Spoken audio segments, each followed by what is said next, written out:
I'd like us to ensure that when we are not eating, because it's a bit difficult to eat with a mask on, let's have our masks on. Let's strive to observe the distancing that is required. And we also need to be, again, extra vigilant again, especially now that we're hearing there's a new strain that has been identified in different parts of the continent and other parts of the world. So let's be very deliberate about keeping each other safe. So we keep each other safe and keep yourself safe as well, right? And in the unlikely event, which we believe will not happen, there is a fire. We have the exits, which are used the staircase. We shall not use the elevators. We shall use the staircase, and it is labeled there. So in the event of anything like that, which we know will not happen, but it is always good to make this known out of the abundance of caution and the avoidance of doubt to ensure that we are all well informed.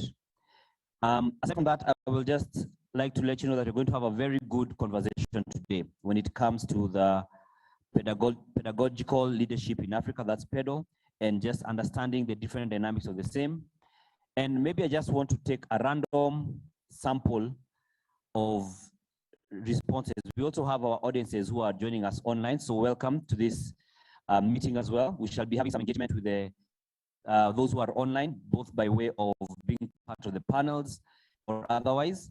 And we shall also be getting some feedback on the online platform. So I'll encourage those of us who are online, as the panels proceed, you could type in your questions or comments on the chat functions. We shall guide you further how as you go along, so that you can also be part of this conversation, which you really are part of. COVID has pushed us to the point of knowing that you can actually be part of a significant conversation without being there physically. And so we shall be enjoying and you know, interacting with your feedback as well. So for those of us who are here, I'm just going to ask, how many of us are working in the same space that they studied in? By a show of hands. Whatever you studied, be it in university or college, and you're working in the same space. How many of us are working there? All right, now, how many of us are not? I'll put my hand up first. How many of us are not? Prof, maybe tell us, what did you study? And maybe tell us what you're doing now.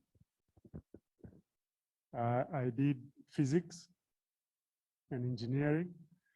And here I am signing checks, dealing with plumbing issues, electrical faults in the campus, and difficult human beings. For those who may not know, he's the Vice Chancellor of the Riara University. He's a physicist by training. Who else is not in their area of what they studied? I will say, for instance, I did a Bachelor of Arts in Business Studies and Economics, but I'm a journalist in my full-time job. But it has helped me understand the numbers, so they can't cheat us, but they have profits. All right, so at this point, that'll be one of the things we'll keep doing as we engage and as we interact. I'm going to call Dr. Anthony Mviange, who is the Executive Director of PASGR, to give us opening remarks, and will then lead us into inviting the other guest speakers as we proceed with the first part of the program. Thank you, Dr. Done. Yes. Good morning, everyone. Good morning, everyone. Good morning for those who are online. Welcome to PedaL. I don't have much to say. Today, I have my bosses in the room, so when your bosses are around, you don't speak much. But I just wanted to say from PASGR to you, you're cordially welcome to be with us today.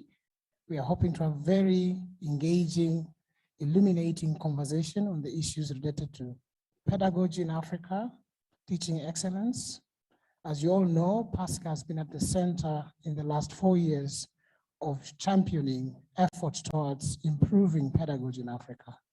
The conversation is timely, not only in Kenya, but across many other countries.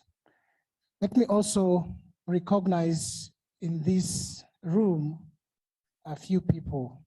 Let me start with the chief guest, Dr. Mary Gaturu, who is the Director for Quality Assurance from the Ministry of Education in Kenya, She's standing in on behalf of the permanent secretary who could not be here with us this morning, but he will come later in the afternoon. Professor Karuti Kanyinga, our chair of the Research and Program Committee at PASGR, is here and he will deliver a speech on behalf of the organization. Monica, I can't pronounce your second name. I hope you will not penalize me. From British Council, she's one of our key donors and partners in this process. We are pleased to have you here and spending the day today. We hope to see you all the way through. The Vice Chancellor from Ria University, I'll go by your title, the physicist in the room. We are very much pleased to have you here. Ladies and gentlemen, I might not remember, I might not know your names. In whatever capacity that you are here, please feel free, welcome. You are home. PASGR is a place to be. It's a place where serious conversations are taking place and they are starting. If you have any issues, I am here. My team is here. You should be more than happy to be served. Before I invite the other guests to speak, let me also take this opportunity to recognize my team. You know, in the era of COVID, with all this stress going left, right, and center, it's not easy to actually bring people together. But if there's one thing in the last 4 months being an ED at PASGR, is the amount of not only online, also physical interactions that I've had with our partners. So I would like to recognize Beatrice and her team for a work that they've done for all these years. I hope that's not good enough. We can probably use your legs as well. Please, Beatrice and team. Please. I know there's Edwin as well, there's Mercy. Those who are actually interacting with PedaL folks, they know how much work has gone into making this event a reality and also into pushing for pedagogical approaches in Africa. So Beatrice, well done. I would also recognize Pauline. Pauline and Beatrice have worked together. I would like the two of you to stand, please, if you could. They've worked together in many aspects and their programs are interrelated and they've done a very good job. Pauline is leading our professional development and training and they really work very closely with Beatrice. So I wanted to recognize their work and the good work that they're doing. As a general public, as partners, as stakeholders, expect more to come from these ladies. With those few remarks, may I now take this opportunity to welcome Professor Sonny Wali-Toyden. Is he online?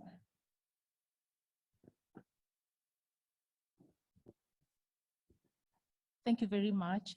We have a citizen of Plateau State, Nigeria, Professor Haruna, who will give the remarks. Thank you very much, Professor Haruna. I know you are online. After Professor Haruna, I would welcome our Chair of Research and Programs Committee, Professor Karuti, who would then give his speech and invite Dr. Mary Gaturu to give us the open remarks and officiate the event. Thank you.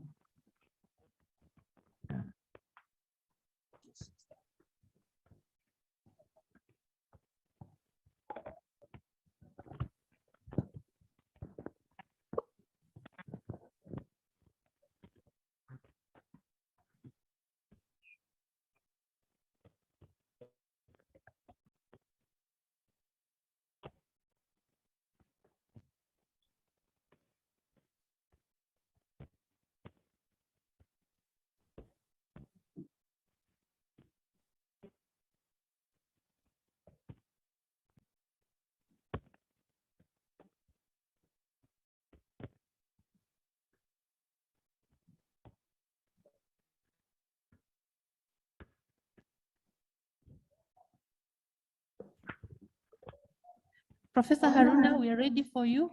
Address us. Good morning, everyone. It's my pleasure to be here. I am Bonaventure Haruna from Jos, Nigeria, and I also teach in the University of Jos.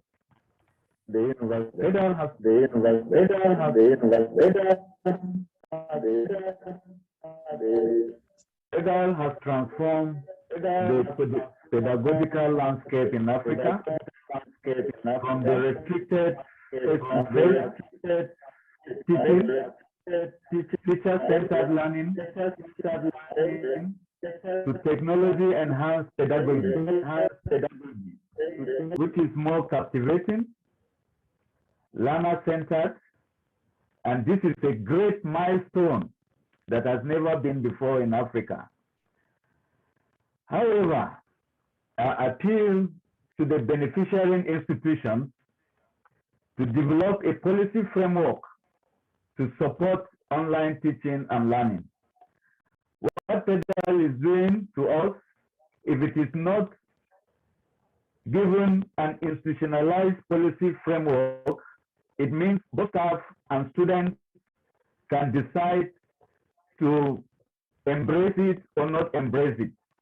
But when it has an institutional support as a policy, then there will be online learning and teaching so that we will benefit from what PASGR has actually done. However, for this to be sustainable, the institutions should strive to provide hardware and software to both students and staff so that the process of online teaching and learning will be seamless. I therefore wish to congratulate PASGR and profoundly thank PASGR in this endeavor because it's not a small feat. I thank you all and I wish you all the best. Thank you very much.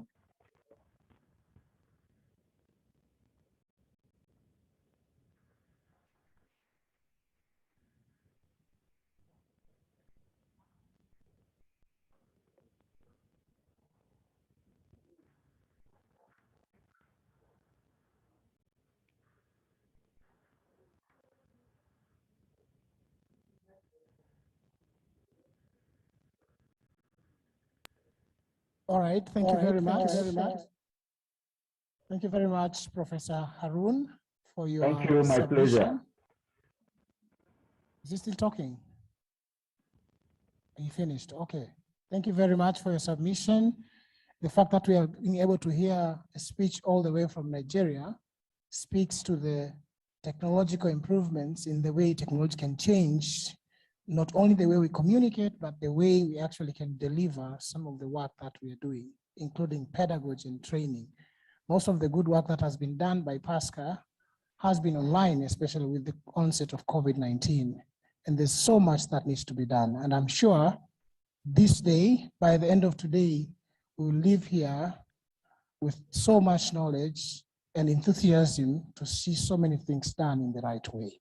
With those few remarks, may I now welcome our chair of the Research and Program Committee, Professor Karuti, to give PASGR's speech. Thank you.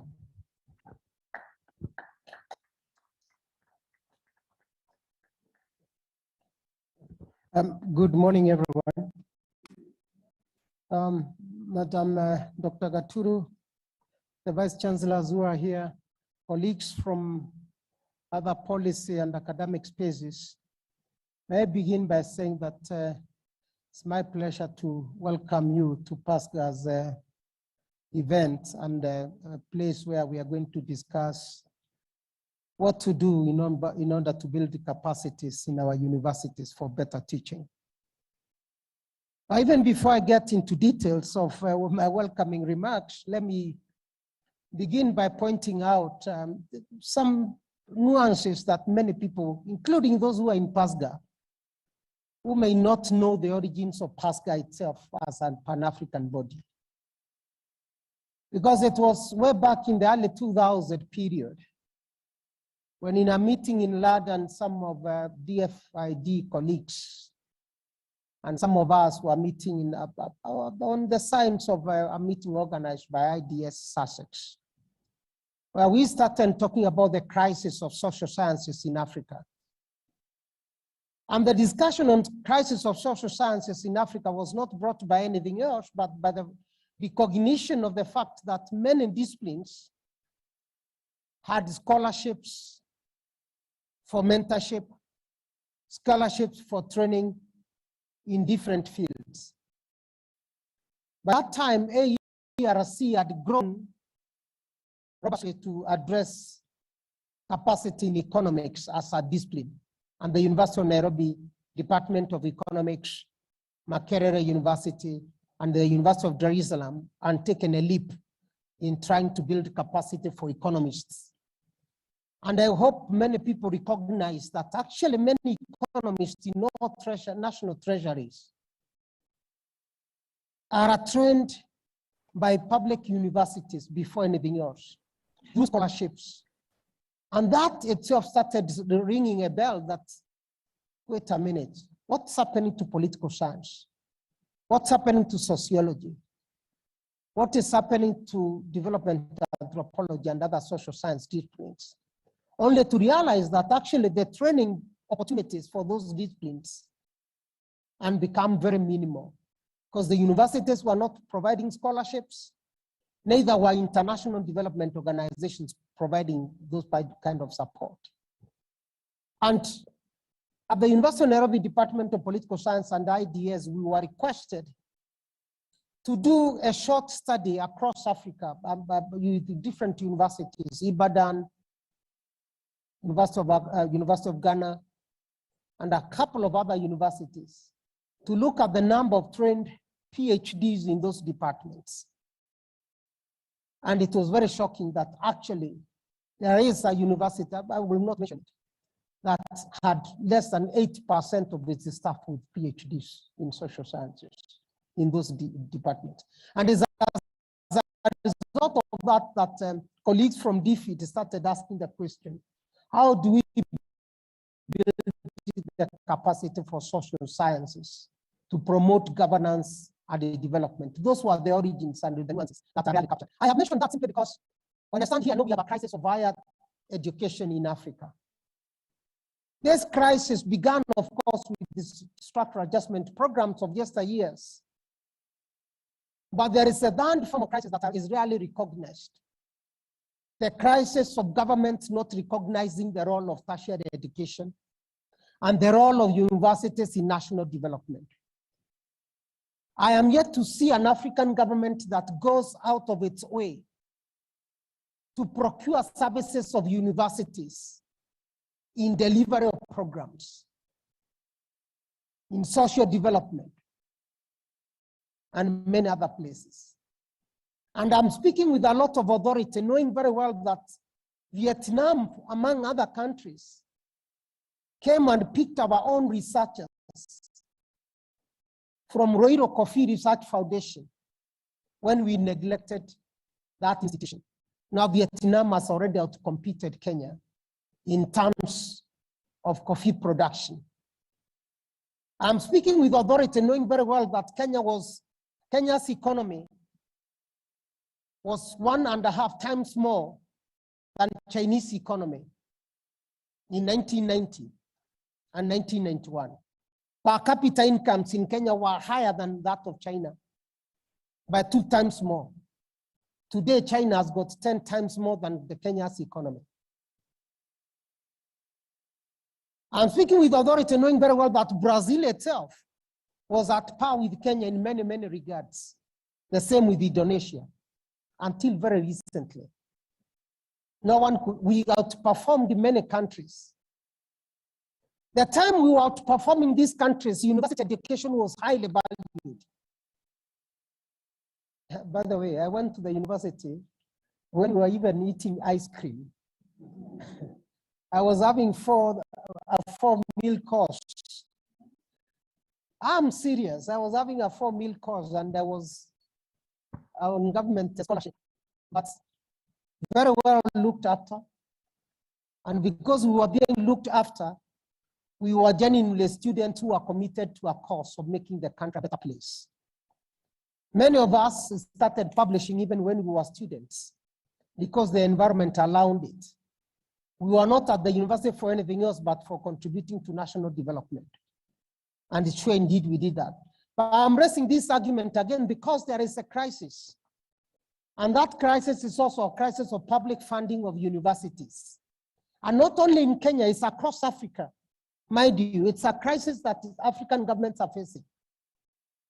And the first generation of African leaders in the 1960s and part of the 70s paid great attention to tertiary education because of what they recognized as a fundamental role that university educations play in national development.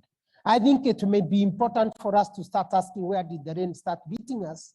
Because even as we build the capacity of universities, the capacity of universities in teaching, we need also to start refreshing the relationship between governments and universities so that the university serves national purposes more than anything else. A friend of mine reminded me the other day that most of his work is used by international agencies rather than his own government to do national development work. It's a sorry state of affairs that we are in. But let me say that the discussions that we are going to have here are discussions that are going to rekindle this part of debates, especially with regard to new approaches to training, new approaches to building capacities of our universities so that the universities become even much more relevant in producing skills that we require for 21st century.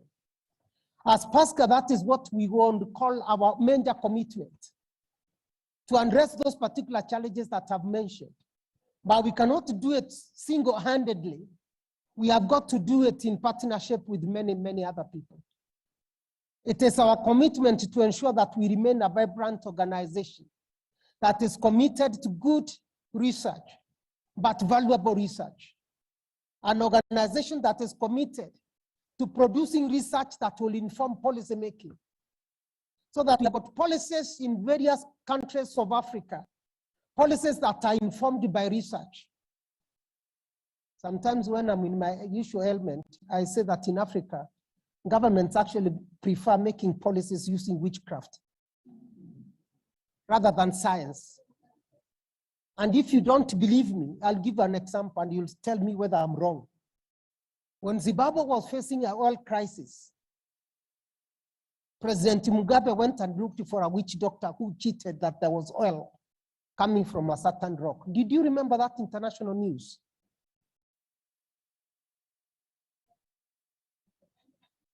So I hope you believe that you remember that international news. And it was a true story that when there was oil crisis and the Zimbabwe was in serious challenges,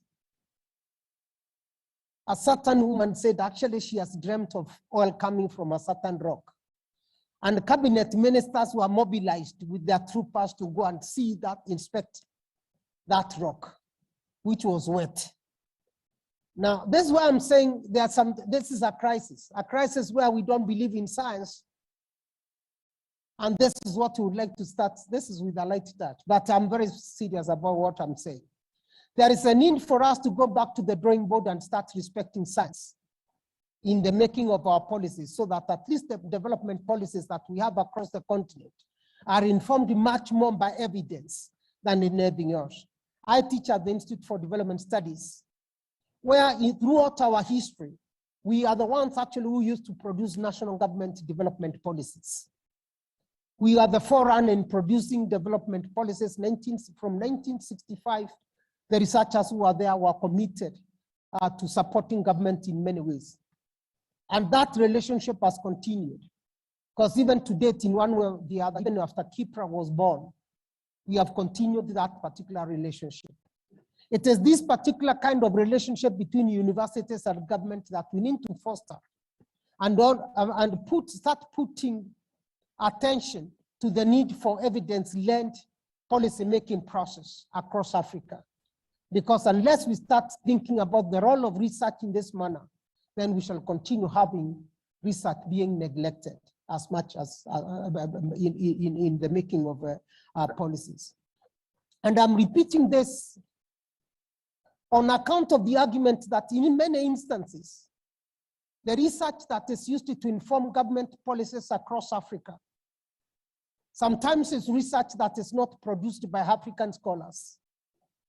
It's research that is produced by people who are just only using helicopter type of landing and going away. And this is common trend. that research that is not based on actual realities in Africa is found in government policies. And in the end, it's usually faulted for having less impact. But the reason for this are many. African scholars are also not publishing. And when they are publishing, they are not publishing in credible outlets. If you count the number of voices, outlets, in terms of ranking of African scholars, you'll be shocked about the gray areas you'll find. And if we talk about publications again, in the continent, South Africa is leading because of the attention they have given to their 5 universities, in addition to the attention to 29 others. But 5 of them have got special attention. Other than South Africa, the others who follow are Kenya and Nigeria. And by the way, we beat Nigeria in terms of publications in all disciplines. But I think we also beat South Africa in certain other disciplines as Kenya. But still, that's very little contribution to production of knowledge globally. Most journals that are peer-reviewed do not have African voices to inform debates on development, to inform debates on policy choices. We must start making corrections, and that's where PASGR is. And we hope, working together and collaboratively with many of you, we shall start rekindling this particular kind of debates so that we start telling African voices, we need to be present. We need to be present, and we need to be speaking very loudly to young scholars that publication and publishing is the way to go. And not to publish in any other article, that any other journal that comes your way. Please, let's start refreshing ourselves and move beyond this. Let me end up by saying it's a big welcome. We hope that the debates that we are going to have in the next few days are going to be in line with our vision of a vibrant organization that is committed to excellence in policy research and in evidence-based type of development policy making. I would also like to recognize one of the Master of Research and Public Policy Program alumni who has joined us here today. Winnie? Winnie, who is here? Before I sit down, I'll ask her also to say a word as to welcome people, because she's an alumni. She was not expecting me to say that, but that's how we baptize young scholars by fire, because that's how we were also baptized. And say again, a big welcome to everyone. But also let's remember that there are quite a number of lessons that we have learned from COVID-19 pandemic, although it is a pandemic, it has opened a lot of opportunities for us as a country, as an organization. And those opportunities are the ones which we are going to learn from PedaL. And thanks again to Beatrice and Pauline and Tony himself, and all the PASGR staff for taking leadership in this. I must admit, as one of the scholars and as a teacher also at the University of Nairobi, that PedaL has played its important role. And I think we are putting a lot of pressure on PASGR as university academics to have more from you. It's only that resources I know are limited. We would have loved to have this intensified. And if there is a way of getting more resources to intensify what PedaL does to many of the universities. Public universities, actually not private universities, because the first sisters got all the monies that you can never talk about. Please pay attention to public universities more than anything else. Let's leave the private universities on the side for the time being. We shall revisit them at the right time. So having said that, let me say, please, a big welcome, and Winnie, please come and say good morning to everyone. Thank you very much, everyone. Thank you. Check. Hi, good morning. Yeah. I think you can hear me right. So my name is Winnie Mutai. It's really an honor to be here. I didn't think I would make it. I just flew from France this morning. But really, this program really has been a game changer for me, and just the doors that public policy opened for me. And I mean, now my colleagues and my peers keep asking me how can they join public policy, and how the program really had like what I would call really new teaching methodologies that I didn't think we would find it in Kenya. And so that was such a wow for me. And my professors who have been really, or continually have been supportive, and the institutions I worked in have really seen the impact of public policy. So I look forward to interacting and sharing my experience today. Thank you very much.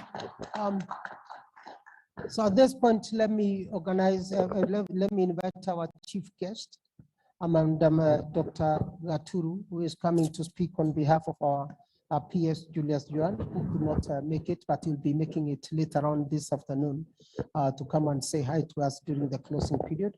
And Dr. Gaturu, please welcome. And thank you very much for joining us.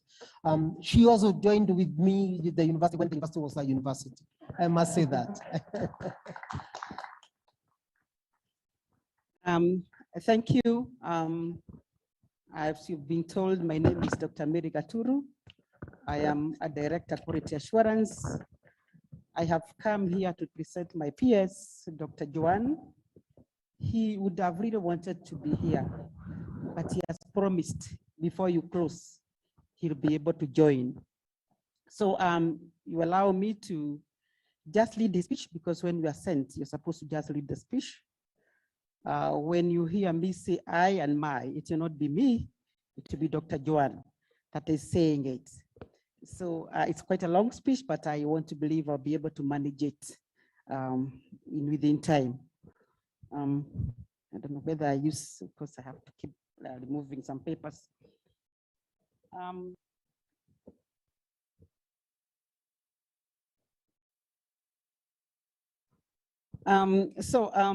All government officials, distinguished scholars, and policy actors, the PASGR Board of Directors, represented by Professor Karuti Kanyinga, who has just talked to us, the Executive Director, Dr. Anthony, allow me not to mention the other name, members of the fourth estate, which I can see, the team leader, Dr. Beatrice Muganda, and all distinguished ladies and gentlemen. It is a great pleasure to be here this morning on the momentous occasion of celebrating the achievements of the Pedagogical Leadership in Africa project.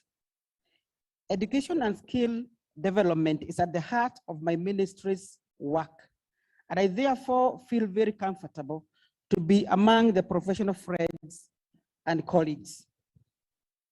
Allow me, on behalf of the government of Kenya, to extend a warm welcome to our guests from other countries in Africa and globally. I extend a hand of friendship and welcome you to enjoy the Kenyan hospitality even through your screens. Ladies and gentlemen, on 16th of August 2018, the Ministry of Education officiated a convening of stakeholders from Africa and outside the continent at the Selena Hotel here in Nairobi to launch the Pedagogical Leadership in Africa project, popularly known as PedaL. 4 years later, I'm informed that PedaL has established a massive network of university teaching staff across 11 African countries who are transforming the learning experience of students in their programs. It is truly remarkable for a project of this nature to be embraced by 90 universities and that 8 different colleges in such a short period of time. I'm also aware that some of the alumni of the students who have been nurtured by PedaL trained teachers are here with us today to showcase their skills. Please join me in congratulating all the universities and middle-level colleges from 11 African countries participating in PedaL. The countries are Kenya, Uganda, Tanzania, Rwanda, Ethiopia, South Africa, Botswana, Malawi, Sierra Leone, Ghana, and Nigeria. Let me give a special round of applause to the Partnership for African Social and Governance Research for working diligently with Alliance for Research Universities in Africa, ARUA, Institute of Development Studies of the University of Sussex, UK, Egerton University, University of Ibadan, University of Ghana, University of Dar es Salaam, and Uganda Materials University to spark a wave of pedagogical transformation across the continent. I also wish to take this opportunity to thank the United Kingdom Foreign Commonwealth and Development Office, VCDO, for supporting PedaL. It is indeed gratifying to note that PedaL is one of only 8 projects worldwide funded by FCDO through the Strategic Partnership of Higher Education, Innovation and Reforms grant scheme. I'm happy to learn that PedaL has achieved and indeed surpassed all its milestones. A program like PedaL, developed by Africans for Africans to address local challenges in collaboration with the international partners, is indeed our pride.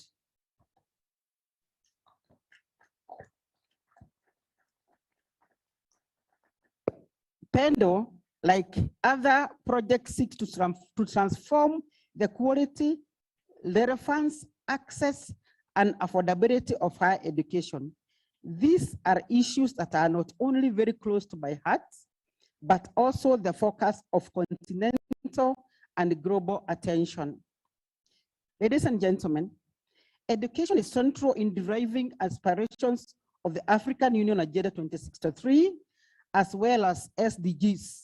Among others, Africans aspire for a prosperous continent with the means, resources, and well-educated citizens that drive the continent's development.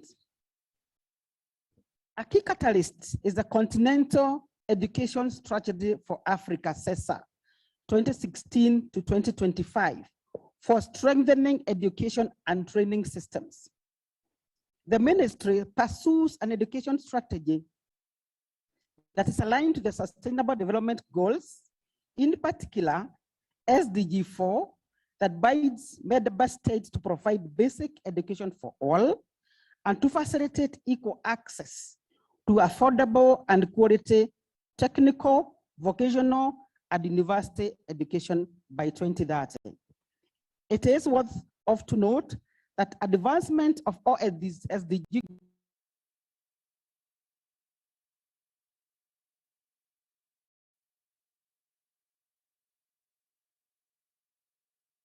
with the right attitude, skills, knowledge, this is directly linked to the effectiveness of our education system, and particularly a robust tertiary education. In line with global commitments and our values as a nation, the Kenyan education sector envisions training, quality, and inclusive education, training and research for sustainable development. This vision is pursued through various strategic objectives, one of them being establishing, maintaining, and managing professional teaching and learning services for all learning centers, that is primary, secondary, all the way to tertiary institution. Another one is issues of developing capacities for science, technology, and innovation. And also another one is integrating ICT in education, training and research for management, teaching and learning at all levels. Ladies and gentlemen, on the global arena, it is quite disheartening to note the grim statistics in the fourth annual UNESCO Global Education Monitoring Report that was launched in the past, in 2020. 258 million children and youth were entirely excluded from education, with the poverty as the main obstacle to access. 100 poor young women complete secondary schools in at least 20 countries, most of them in sub-Saharan Africa. children with disabilities are among the most left behind. In the year 2020, for the inclusion of these children with disabilities, more than 81% of COVID-19 accelerated grants funded inclusive measures for children with disabilities. Teachers report a need for training, and especially on inclusion and marginalized groups. Additionally, current World Bank statistics show that only 9% of the traditional age cohort for tertiary education transition from secondary to tertiary education in sub-Saharan Africa. This is the lowest regional enrollment in the world. We are all aware that 2021 UNESCO report on COVID-19, which was, the report is on reopening and reimagining universities, that the pandemic forced university closure and disrupted learning for over 220 million tertiary students globally. These daunting experiences forced all countries to rethink their national strategies and policies to strengthen education system in the pandemic and the post-pandemic era. Ladies and gentlemen, the government of Kenya remains true to its mission on education, even in the midst of pandemic and a burgeoning youth population with dynamic learning needs. Nearly 60% of the country's almost 55 million inhabitants are 24 years or younger. Due to the setbacks suffered during the pandemic, gross enrollment in primary and special needs schools reduced. However, the GER of secondary education, TVET institutions and universities increased. Enrollments of Kenya's 74 universities rose by 3% in 2020-2021, but the ministry has to contend with the critical question on inequality, becomes increasingly pervasive, and doubts are cast on the quality of online teaching and learning. Achieving equitable access, enhanced retention rates, and broadening employability skills among graduates remain overarching. Ladies and gentlemen, the work of the ministry is to lay the foundation for the realization of national priorities and the Constitution of Kenya 2010, Big Four Agenda, Vision 2030, as well as post-COVID economic recovery strategy, ERS, and other international commitments. In this context, the division and uptake of technologies and tools that spur the fourth industrial revolution will be indispensable. We recognize that to achieve our goals, the innovativeness of Kenyans and their connectedness to the global knowledge system and innovation hubs is indispensable for a strategic leap. The sector is therefore undergoing reforms to ensure that the education system promotes innovativeness and lifelong learning. Key among those reforms is implementation on the competency-based curriculum. As we prepare for a double university in 2023-2024, the ministry is focusing attention on emerging issues. One of them making CBC curriculum more responsive to the demand of the stakeholders, ICT integration in education and training with the components of artificial intelligence and virtual working space. The global health crisis underscored the fact that teachers at all levels are the backbone of the education system and frontline workers, keeping learning on track. We are aware that it is impossible to reimagine the future of education, the new normal, where conventional models no longer service without enhancing the pedagogical and digital competencies of teaching staff. It is noteworthy that in 2020, GP approved 104 major implementation grants worth $1.47 billion and disbursed $18 billion, reaching the highest level since GPE inception. These numbers include 66 COVID accelerated funding grants, in addition to traditional education sector program implementation grants. We encourage partners to work with us in addressing the gaps in infrastructure, equipment, connectivity, and skills required to streamline the education system in the post-COVID period.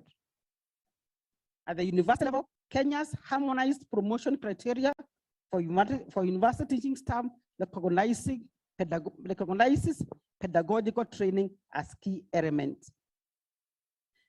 I have personally participated, as Dr. Joan has personally participated in the PEDAL training, and I'm confident it is useful for addressing systematic weaknesses in teaching and learning, as well as assessment across the entire education system.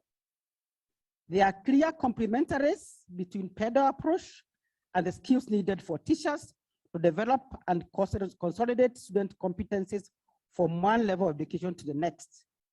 The intricate connectedness of different levels of our education system must be reinforced. The Ministry of Education will therefore be working closely with the Partnership for African Social and Governance Research, building on amplifying and sustaining the outcomes it has achieved through the Pedagogical Leadership in Africa project.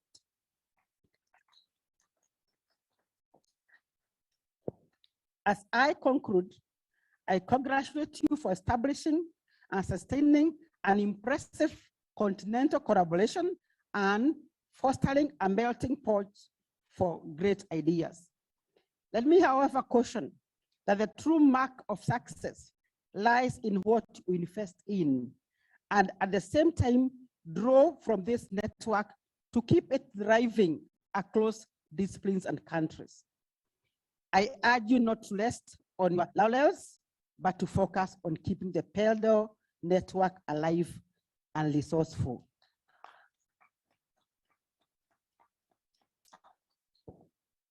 I note with interest that this PEDAL forum has brought together brilliant minds from academia, professionals from various sectors, and policymakers to deliberate on mechanisms of strengthening our education system.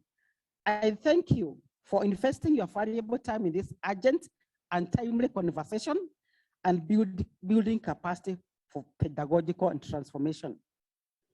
The ministry will be very keen to harness the outcomes and recommendations of this forum for ongoing work on strengthening education policies and programs at institutional and national level. Thank you, and God bless you.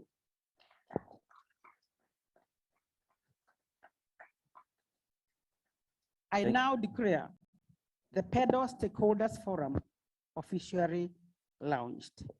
Thank you. Thank you very much for that, Daktari. With your permission, Chair, may we all stand and give the PEDAL culture Pasha to our guest of honor. Professor Karuti will be interacting you today. Okay, all the PEDAL is declared not the PEDAL Pasha, it's the intense culture. Let's go.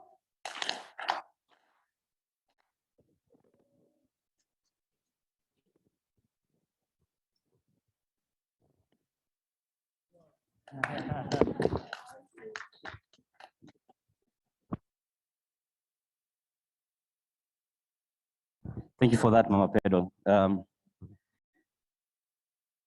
There's nothing as beautiful as a culture that people can enjoy all the same. So at this point, before we carry on with any further conversations, because we're going to have a number of them, but all very valuable, we're going to have a group photo at this point. So I will just invite all of us as participants in this forum to come to the front. We'll have, this is our studio for today. We shall have some chairs set here. Then we are going to stand according to height and do a quick photo so that we can include everybody in our books of reference. when we talk about this great event. So I would like to invite us all to come. We shall have Edwin could come and just guide on the seats for those who are going to be sitting here at the front. Then we can have a photo session before we can have the overview of PedaL by Mama PedaL herself. As we have our chief guest and our executive director, as well as Professor Kanyingi, step out briefly for media interview. So I'd like to invite us. Let's please come to the front.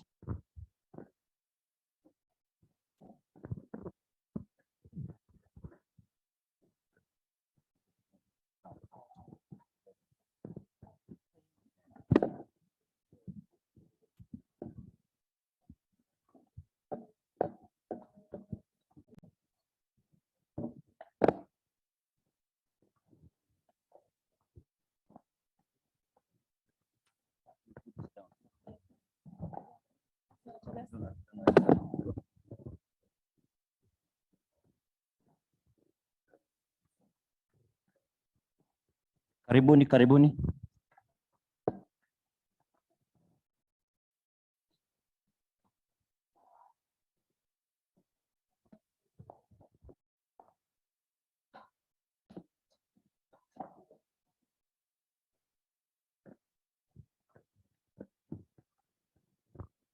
So welcome to the seats.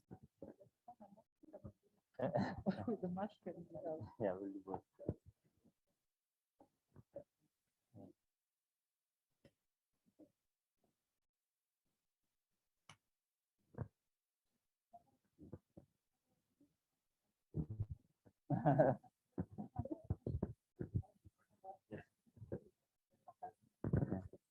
So we will stand behind the esteemed panel here as we acknowledge our heights and the differences.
Yes, so what we'll do,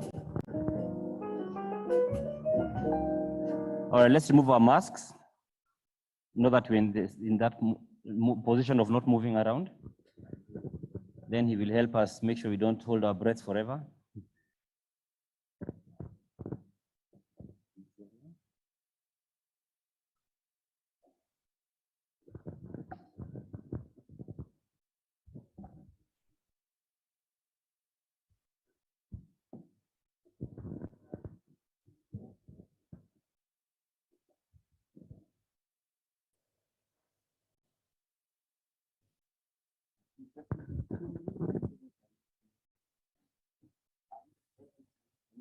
We need to move this table a bit.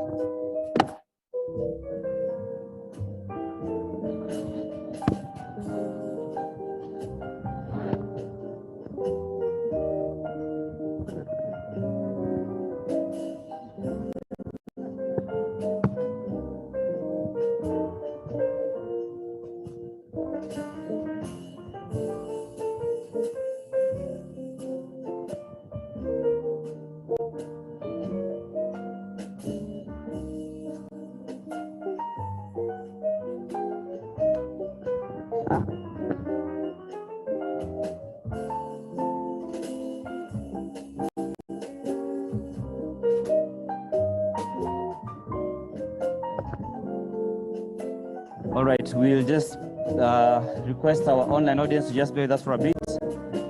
We'll see what we can do. The techie guys might take a screenshot.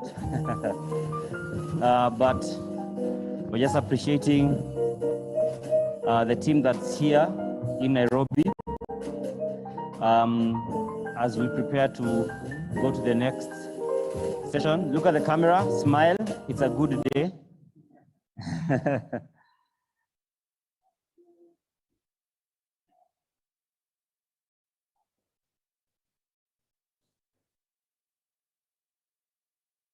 Yes, you're in the picture of history. We're good.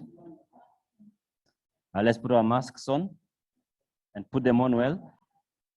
Let's not wear them on our chins.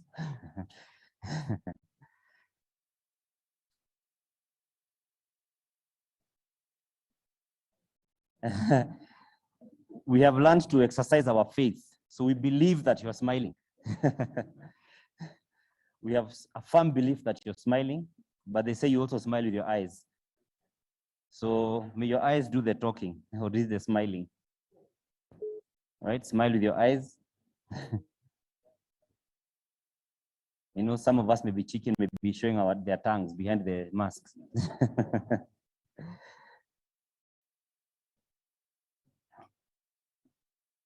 Good.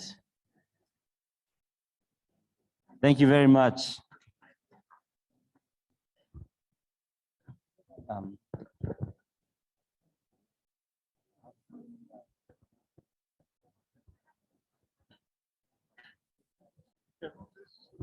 Yes.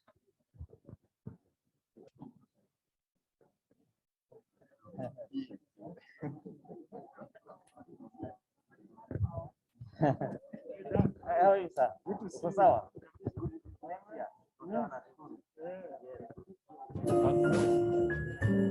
Okay. I'll request our chief guest and third floor. This is where they have the media interview. The media interview, and so as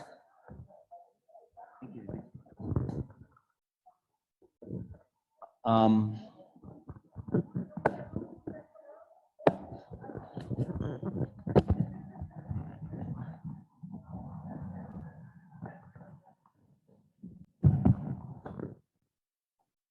right, so as we reorganize the panel station, we're going to get the panels, but for now,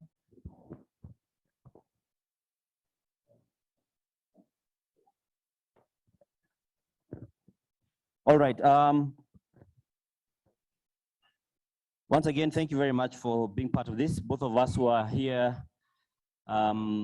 in person, as well as those who are joining us online for this stakeholders forum on the Pedagogical Leadership in Africa program, that's PedaL.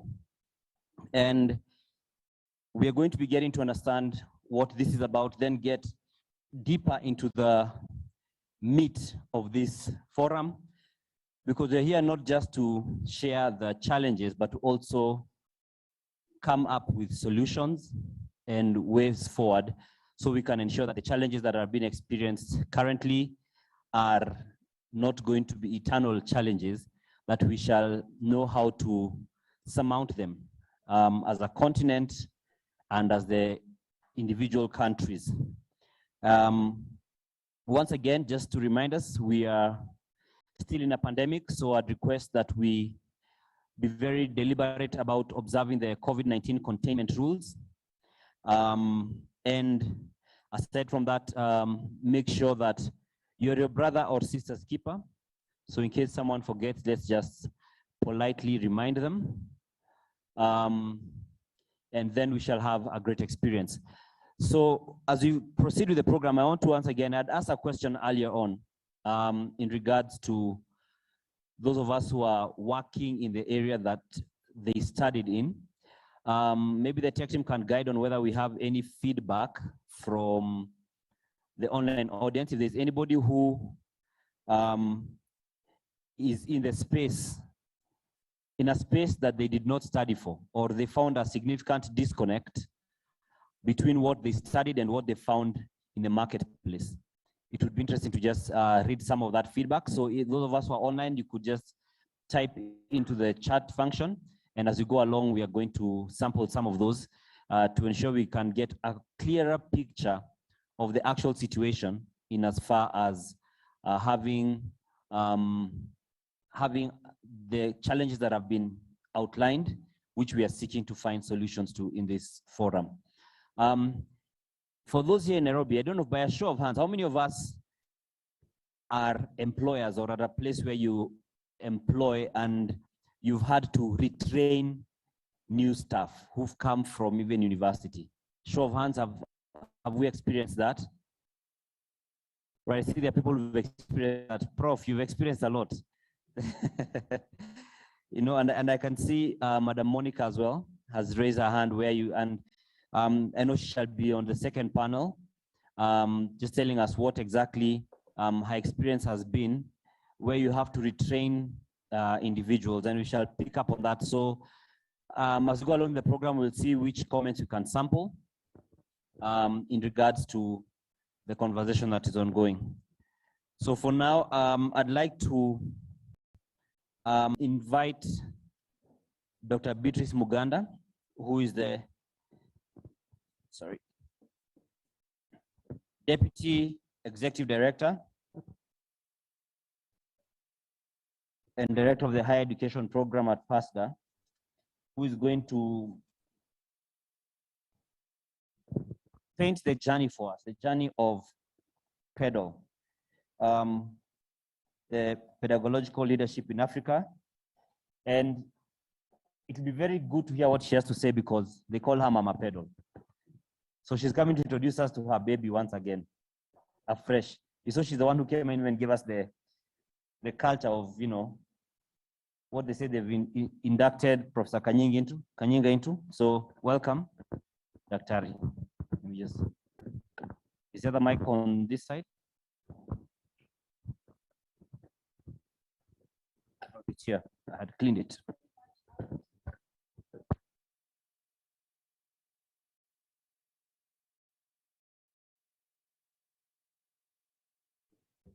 Check.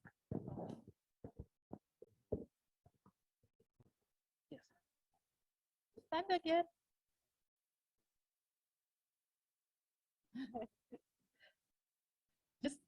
Just say your name. Eh? Thanks. So my name is Zebi Nyakiangana. Thank you. Dr. Otundo Julius, thank you.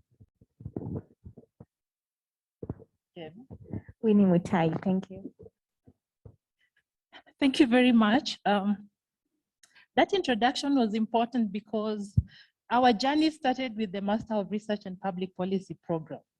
We started experimenting with a new method of teaching and learning. And then when Sphere recognized this effort, they supported us with funding from FCDO to enlarge the family, the offering, to have the gem that we have today. Move the slide, Edwin. So what were we dealing with? We were dealing with a culture of talk and chalk. And we knew if we are to engage the issues that confront us today, that would not suffice. Because we need to construct knowledge, we need to unravel complex issues, we need to develop students who are employable, but who can also create opportunities for themselves and for others. And so it's against this background that we developed the Pedagogical Leadership in Africa program, which, as you can see, initially we had the fingerprints of Africa Research Universities Alliance, Institute of Development Studies, University of Sussex, University of Ghana, University of Ibadan, University of Dar es Salaam, Uganda Matters University, and Egerton University. Those were 8 founding partners, 7 led by PASGR. But where are we today? We are in 90 universities. So the family has grown. I want to congratulate each and every one of you for making this movement great. So initially when we began, we had the face-to-face offering, and it had 6 building blocks. We looked at the foundations of education. Scholars were encouraged to question their personal philosophies about teaching and learning and how this contrasted or aligned with theories of learning. How do students, how do adults learn? And then with this knowledge, transform the curriculum. Because the moment you add a case study, the moment you add a simulation, you are actually transforming the curriculum. And then look at innovative pedagogical strategies, case study teaching, simulations, threshold concept tools. All of that came together to give us a package of pedagogical strategies. Then there's the technology enhanced learning piece. And most of our academics have attended conferences where they say their first interaction with technology was through the PedaL face-to-face. So we are really happy that all of us collectively had the foresight. Then innovative assessment. How do we move away from a culture of exams to assess and develop emerging competencies, communication, creativity, critical thinking, all of these that come together, collaboration, to help us students develop 21st century skills. And after we have done all this, we realized that we must influence. So pedagogical leadership was a big piece of this PedaL face-to-face. Then came COVID. And we put all of this together in one house called the Technology Enhanced Learning piece. Then we had the PedaL Online, Technology for Transformative Pedagogy. And I'm very grateful that some of our colleagues who had actually gone through the PedaL face-to-face were the first ones to go through the PedaL Online because they knew just what a gem we had. So with this, we went through course planning for blended, online as well as face-to-face, designing the content for online delivery.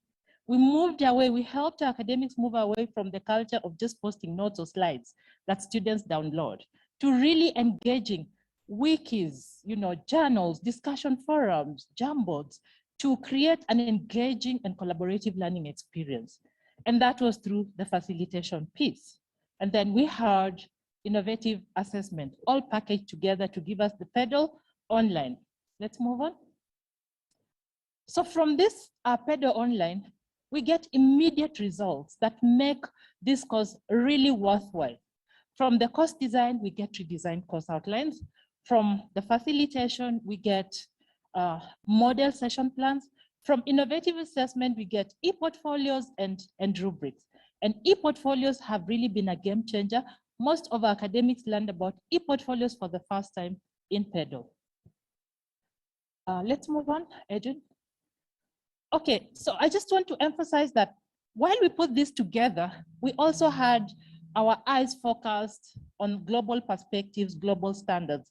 One such was the ICT framework for teachers, which is really very universal. And that's why I have mentioned all of the outputs that come out of this training, because we move with academics from knowledge acquisition to deepening that knowledge to creation. So when they produce something, then really the learning is deep and it can be demonstrated by a product that they have created.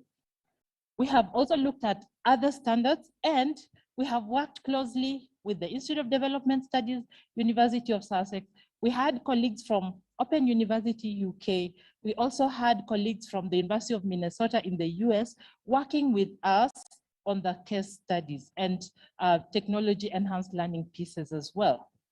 And I'd also like to emphasize the fact that PedaL is really an African gem because it comes out, it's brought out by authentic African voices from their experiences in the classroom and what they aspire for their students. We have African case studies. We have included dimensions of gender mainstreaming and disability inclusion, all cases talking to our realities, simulations. Most of the teaching and learning resources are developed by our academics from our real life experiences. Let's move on, Adrian. So our journey began in Nairobi with the pilot of the face-to-face in 2018. We then moved to a central training that brought together almost 180 academics from across the continent, again in Nairobi. We quickly marched to Uganda in 2019. We were also at the University of Ibadan in August 2019.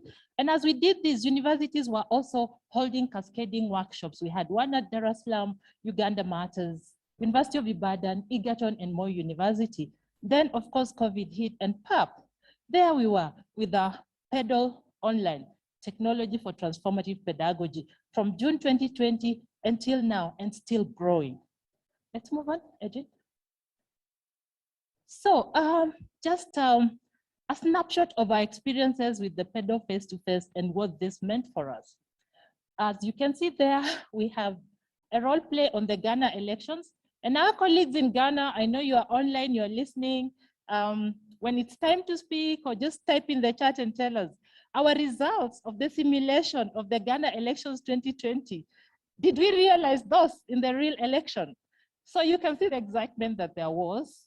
And for those of you who don't know him, the former president who was voting, that role was enacted by our very own Professor Idowu Olayinka, who is the former Vice Chancellor of the University of Ibadan. Give him a round of applause. A true PedaL champion, like many other Vice Chancellors. And of course, our very own Professor Gateru is here with us. Also give him a round of applause. And he will give us his own experience of PedaL. And so from this experience, we had changing perspectives on teaching and learning. Some of them are gathered there, like appeals to senses and emotions. It results to critical thinking. Academics felt that they had undergone a personal and lasting transformation.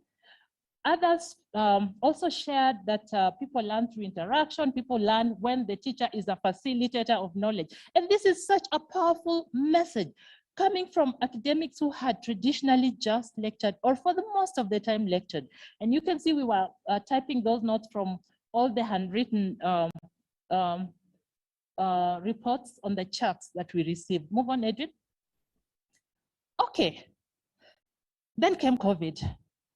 And what is our experience with COVID? I like referring to that bridge that was built in Honduras. Very powerful bridge. Then came the floods, and the river changed its course. And so the bridge was there. It was the bridge to nowhere. And that was our experience as academics. Some of us had been trained in PedaL. Some of us may not have been trained in PedaL, but we had our content, very strong content knowledge to transmit. But came the disruption, and the bridge to our learners was no longer there. How do we reach our learners? Move on, Edwin. Yes, PedaL was here. And through PedaL, you can see that our colleagues intensified interactions online to prepare for the new normal, to meet learners at their point of need online. And so from the chart, you can see that before COVID, there was some interaction online, but it was really, really very limited. Then when COVID hit, our academics really just got this awakening and overcame. Some of them say that they overcame their technology fear and really, really engaged with the PedaL resources online in preparation for their students. Let's give them a round of applause. When people were feeling despondent, when nobody knew when the universities would open, our academics gathered here today and others online were busy preparing for their students. Some of them would engage as late as 3 a.m. in the night. They'd be online engaging PedaL resources, including our very own Professor Gateru. Incredible. Thank you. So what is some of the feedback from the participants from the PedaL online? You can see the green and blue. Before, most said they didn't have enough knowledge and were not confident to use technology. And so after going through our online course design, facilitation, and assessment, you can see we've taken care of the green and the blue. And now we are in the area of hope, the yellow and the very sky blue. So that's how the PedaL Online has moved. Satisfaction rate 98% consistently across all the universities, across all the countries. Let's move on. And where are we going with all of this? The PedaL face-to-face, the PedaL Online. We are preparing our academics to be pedagogical leaders in practice. So if you look at that graph, we are moving from being an effective teacher to a teacher who influences in their own institution, outside their own institution, and globally through publications. So you will be publishing not only about your academic domain, but about the best methods to teach to get the best outcomes. And this is also going to influence the methods that are adapted across the continent and beyond. And so in your own small area, leadership is about knowledge and wisdom. You may not be a head of department, you may not be a dean, you may not be a VC, but hey, through your pedagogical leadership skills, influence, start by touching your neighbor. What, by touching your neighbor? Touch, yes. Influence your neighbor, yes, and then move on and move on. That's how we are going to grow this wave of pedagogical transformation. And below, just stick there, no problem, Edwin. Below, there were some case studies that we had just highlighted of colleagues who had written about their goals, and we follow them to find out, to what extent have you achieved these goals. It is really an inspiring story. We also engage policy actors at the global level, at the continental level, and of course, with you, Edwin. So one of those photos was a presentation at the European Union, there with the bosses of the African Association of Universities. In the middle there is the Minister of Tertiary Education in Ghana. Then of course we have a range of YouTube videos from all of our engagements on the AAU Facebook channel, YouTube channel, and also PASGR YouTube channel. Move on. Oh, I like this. I like this because it brings out the creativity that PedaL brings out in academics. That was feedback from our academics. They wrote that. I mean, PedaL is hip. It's from you, not me. Thank you. Yeah. Thank you, Mama. You have introduced us to your beautiful child quite appropriately. Thank you for that. Without much ado, I'd like to now invite our next presenter, who's going to be sharing on PedaL achievements and key lessons, report of independent external evaluation of PedaL. This is Dr. Jethro Petit, who is the Institute of Development, from the Institute of Development Studies, the University of Sussex in the United Kingdom, who's going to be joining us virtually. So at this point, I'd like to welcome you, Dr. Petit, to just share your part. Thank you. Thank you very much. I would just like to begin with a few personal remarks, just to, first of all, say good morning. Greetings on behalf of the Institute of Development Studies and my colleagues at the University of Sussex. And just to say, how much I appreciate all of the comments that have been made so far this morning, how much I agree with what's been said wholeheartedly, and what a privilege it's been for myself and my colleagues to have been able to be a part of this journey, not just PedaL, but even going back to some of the remarks that were made about the origins of the initiatives in partnership with PASGR going back nearly 20 years. And having witnessed that and been a part of it at times, I just think that this is and I speak for my colleagues as well, this collaboration with PASGR and PedaL has been one of the most exciting initiatives for our institute from the point of view of transforming methods of teaching and learning. Our role in the PedaL initiative has been one of accompaniment. Technically, we are quality assurance, but we sort of called it program support. But I would even go beyond that to say it's been program support and learning, because we have gained so much from being part of this initiative. We've adopted and adapted PedaL methodologies into our own teaching, both face-to-face and online. And we've also been able to share some of the innovations in some of our initiatives in other parts of the world. For example, with universities in Bangladesh who are working to transform the teaching of public health. So it's been a real learning journey for us and a real privilege to be part of PedaL. My role this morning is just to share with you briefly some of the results of the PedaL evaluation, which I'm going to put on the screen now. I will attempt to do a slideshow, but if it doesn't work, I'm just going to keep it like this, because this sometimes the slideshow doesn't work. So I hope you can see that. This evaluation was conducted by AfriDev Economic Consulting, a Kenya-based evaluation and consulting outfit. The evaluation was led by Dr. Jackson Langat and his team, who did a stellar job. The evaluation was carried out from October 2020 until June 2021. So it gives a sort of a snapshot of how things have gone in PedaL up until that point. But of course, much has happened even since then to expand the reach. So this gives you a kind of a point in time.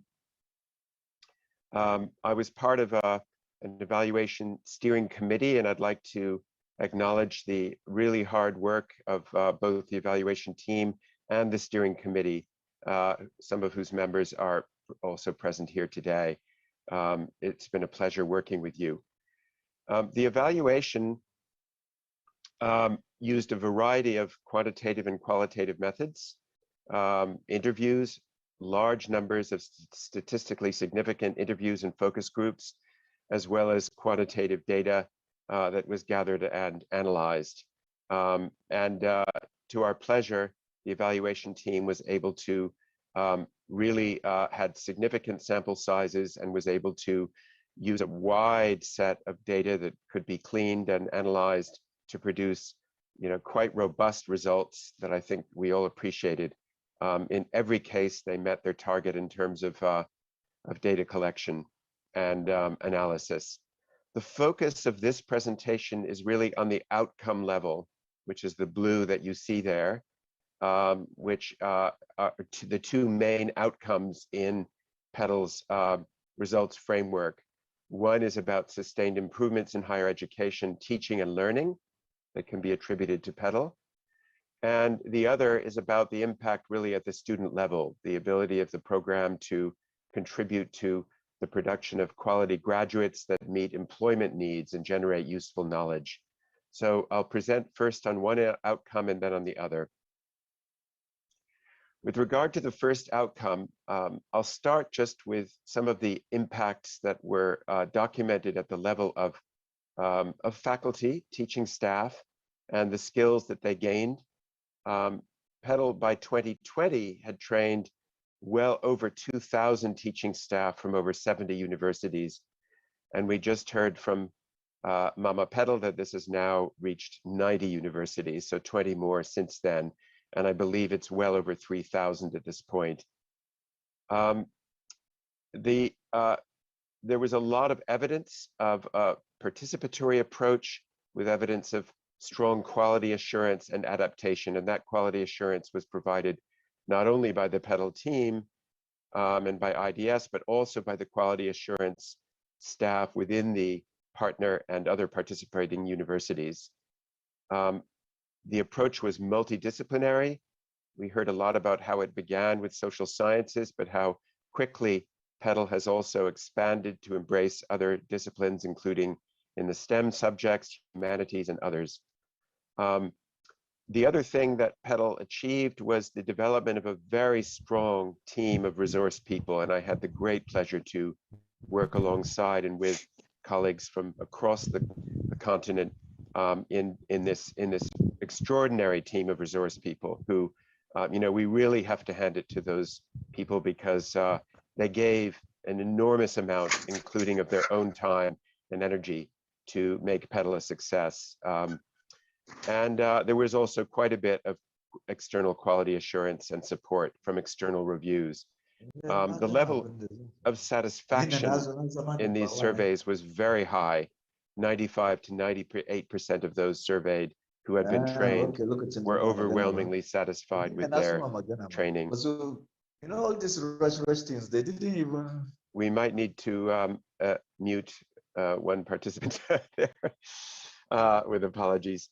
And I think the other thing in response to this first evaluation question, which is really about the outcome in higher education and teaching and learning, is that participating faculty went through a journey of redesigning their own courses using the PedaL course design, curriculum methodologies, pedagogical goals, and people articulating their own teaching philosophy. And as of the time of the evaluation, over 1,300 courses had been completely redesigned by the participating faculty. And that was documented through those faculty's learning journeys through their own e-portfolios, which nearly doubled from 564 in 2020 to nearly 1,000 in June 2021. So we really saw not only high levels of participation, but high levels of engagement and nitty-gritty review and redesign of curriculum and of teaching methods. So staff really ended up being able to be better equipped, according to the evaluation, to support student learning, to develop relevant capacities for future work, as well as for their civic lives. And this contributed to interactive learning processes within universities, as those approaches were shared and disseminated and propagated by teaching and learning teams and departments and schools, and by the leadership of the respective universities. And we could see changes institutionally and enhanced shared decision-making within the universities, collaboration and information sharing, innovation and critical thinking within the universities. And we also saw pronounced changes in lecturers' own instructional approaches, beliefs, and attitudes. And so this really has led to a widespread uptake in the PedaL methodology. And as we saw, this really exploded in the online phase following the onset of the pandemic. So, the next stage, I think, in this outcome is that PedaL was not only seeking to change faculty approaches and methodologies, but also to institutionalize its approaches within the respective universities. The evaluation also documented that it was really being embedded in the universities through the leadership of vice chancellors, deans, schools of education, and quality assurance personnel who were all taking it on board and supporting it institutionally and adapting it into the fabric of the participating universities, the leadership structures, and even beyond into regulatory agencies within their respective countries. The progress of the institutionalization varied, of course, from one country or university to another. And the evaluation found that this was very much contingent on the degree of leadership, commitment, goodwill, management, and the proactiveness of the champions within the universities and within the countries. There are many, many examples which I won't go into, but I'm sure we'll be hearing them in the course of the day, hearing more about them. The institutionalization agenda extends beyond the universities to really seek to have impact at the national and regional regulatory level with accreditation bodies, with ministries of education, and with national and regional policies. And the evaluation picked up on initial progress in this area with a number of quite a bit of evidence, although it's early days. Of course, it takes a while for policy reforms to really take hold, but we can see the seeds of those reforms taking place. And I'm sure we'll be hearing more as the day goes on about these national and regional policy impacts through accreditation bodies, regulatory bodies within the education sector. Here you can see just a few of the examples. The Education Management Society of Kenya, the Teachers Registration Council in Nigeria, the Ministry of Tertiary Education in Ghana, the Inter-University Council of East Africa, the AAU, of the African Union, and others. So this is really exciting, and this, of course, was one of the goals from the very beginning, and also one that the SPHERE program really kind of held us to and really wanted to see happen, was this systemic institutional change. And that, as we heard in the opening remarks from Karuti, Dr. Kariyinga, that this is really what we need to see, is this systemic change in the university systems throughout the continent. And we're pleased to see that this is happening. It's early days, but we need to continue the momentum and carry on. Briefly on the second outcome, this is really about the outcome in terms of the impact on graduates, on students. And as Mama PedaL pointed out, the goal of PedaL is not only to transform methods of teaching and learning, but to influence the capacity and competencies of students and graduates to gain 21st century skills. In other words, skills that would give them an edge in terms of employability, in terms of critical thinking, in terms of problem solving skills, and the ability to not just think and say, but to do and to make a difference in the workplace and in their societies and in their lives. And this is really the exciting part where you begin to see these kinds of impacts flowing through. The evaluation surveyed nearly 300 students who had participated in classes that were taught by PedaL trainees. And they reported very high levels of uptake of critical thinking, collaboration, teamwork, ability to engage in real life situations, to be adaptable, to be innovative and creative, and also to have used digital literacy skills. This is really what PedaL is about, is the student confidence levels growing, their ability to apply these skills in their work. And the evaluation also surveyed employers who found that their PedaL graduates whom they employed were really outcompeting and outperforming other employees. So this is really the proof in the pudding and what PedaL is all about, and what we hope to see more of going forward. I would like to comment also on the evaluation finding, which was very important, which is that PedaL had a strong emphasis on issues of diversity and inclusion, in particular gender. And PedaL was found to have made significant contributions around gender and inclusion, both in terms of the participants themselves having a strong gender balance, but also in terms of bringing gender into the curriculum, mainstreaming gender within the curriculum to really address awareness and consciousness and application of an understanding of gender issues in teaching. And to be able to also be inclusive of both male and female students. Another aspect of inclusion and diversity was that to do with disabilities. And initial progress was made in this area, although there's probably more the evaluation found that could be done. And it becomes particularly challenging with the online setting. It helps some with disabilities, but it can also be enormously challenging to others, for example, with visual or hearing impairments. So I think I will just jump ahead. Here you can see that PedaL has had spillover effects on other programs at all levels of academia.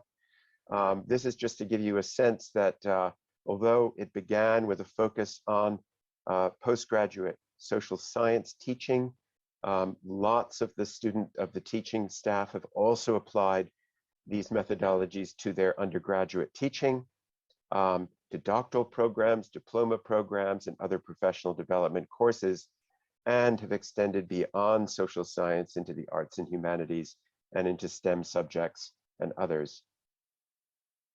So I think I will not go through all of this given the time, but just to say that the evaluation also really looked at trying to identify what were the key factors that were really driving the success of PedaL.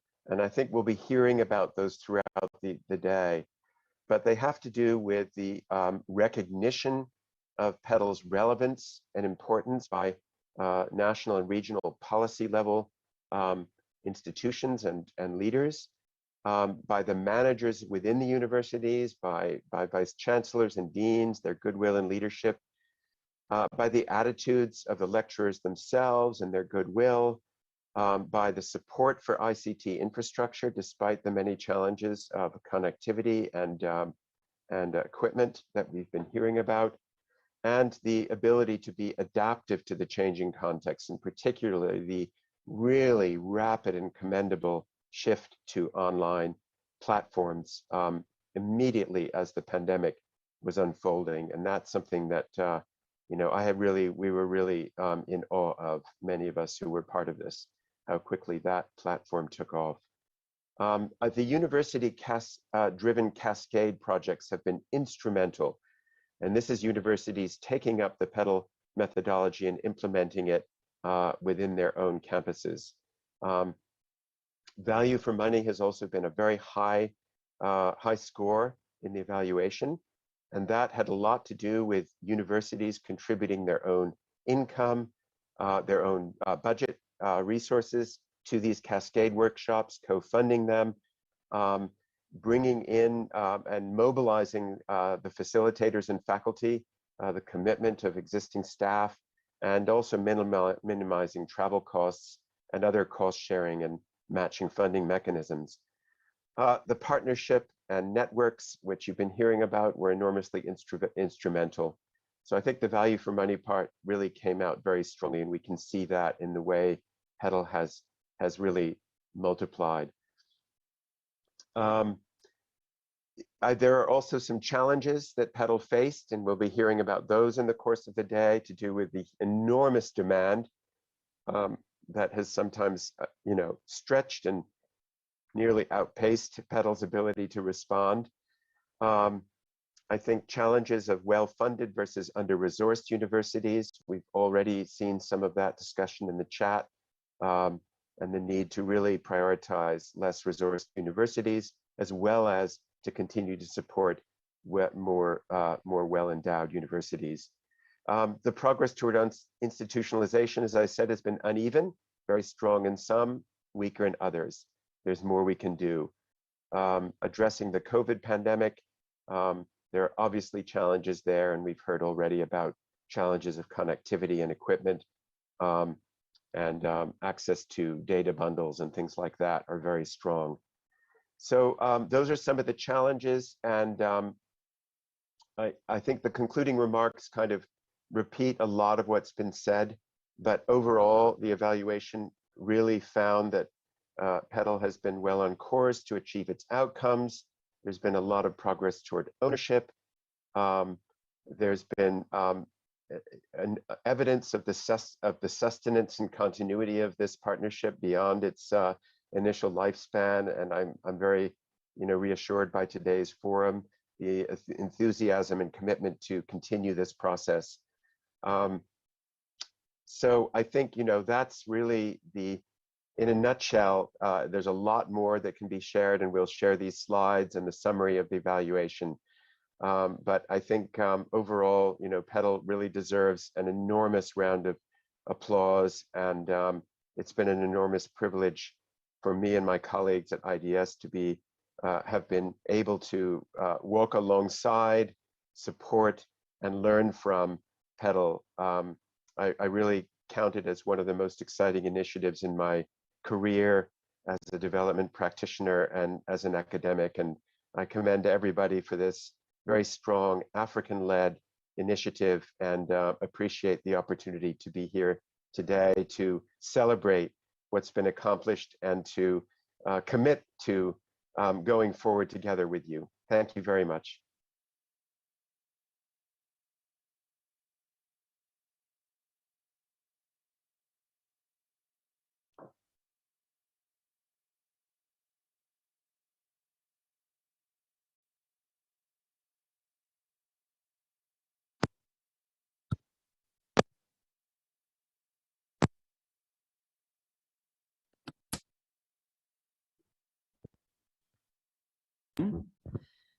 And I see Dr. Ndidi Ofole says this is a very impressive outcome. I am excited to be and proud of this transformation. Then I can see Fred Iraki saying, great work by PedaL. I curated a successful workshop with colleagues at an American university in DC, thanks to PedaL training. Thank you. Professor Natsaja Holtholzen says, congratulations are in order. Let's keep on pedaling, champions. Together we can transform our continent. Daniel Kitonga says, thank you, Dr. Petit, for the informative presentation. It is encouraging to learn about the transformation by PedaL. Kudos to the team. And there's a lot more we should be reading as we go along. But now, without much ado, I'd like to take us to our first panel discussion, which is going to be moderated by Professor Khaemba Ongeti, who is a curriculum and instruction expert and Deputy Director of Quality Assurance at Moi University in Kenya. I'll invite him to come and join us on stage. Then our panelists are Winnie Mutai. If I could request for the other seat, just karibu sana, Prof. The other seat has been brought. Winnie Mutai, who's an alumnus of Egerton University, that is in Kenya. We have Barungi Ayesije, Uganda Matthias University, that's a student. We have Maureen Sylvia Kusima, a student at University of Pretoria, that's in South Africa. We have Mohamed Selu, University of Sierra Leone. Emmanuel Soko, Voluntary Service Overseas, Malawi. Professor Esther Saki Dawson from the University of Ghana, and Professor Oyetudan Adediran from the University of Ibadan. Majority of our panelists, as you may have guessed, are going to be joining us virtually. Winnie Mutai, is Winnie here? Yes, please.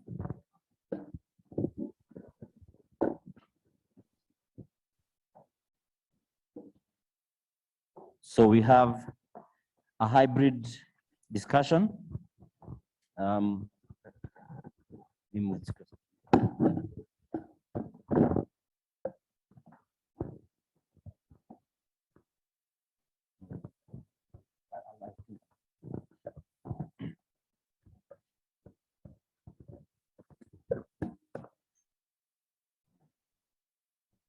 Check. So I now hand over to Prof, who is our moderator for the session. Good afternoon, colleagues who are here, colleagues who are online. I want to welcome you to this session where we're going to now listen to people who have been involved in PedaL, either as students or as facilitators, so that we see the other side from their point of view. The MC has mentioned 2-3 people who are students who are away.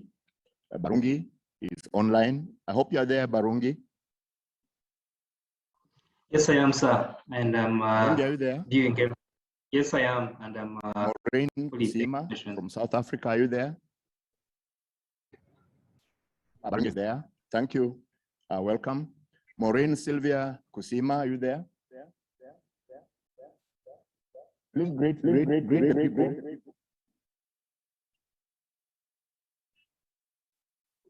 All right. Mohammed Selu. Yes, I can. I'm there.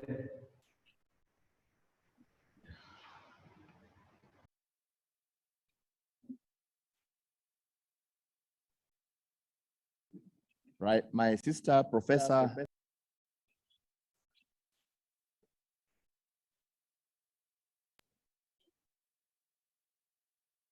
I'm here. Prof. Yeah, I'm Greet here. the people. Good morning. It's good morning from Ghana, but good afternoon to you in East Africa. Oyedu Tundan from the University of Ibadan, Nigeria. Please welcome, Prof. Good morning, colleagues. Good morning from Nigeria. We want to talk about PedaL. We want to talk about exceptional learning moments that there may have been in the learning by our alumni, by our current students, by those who have experienced PedaL.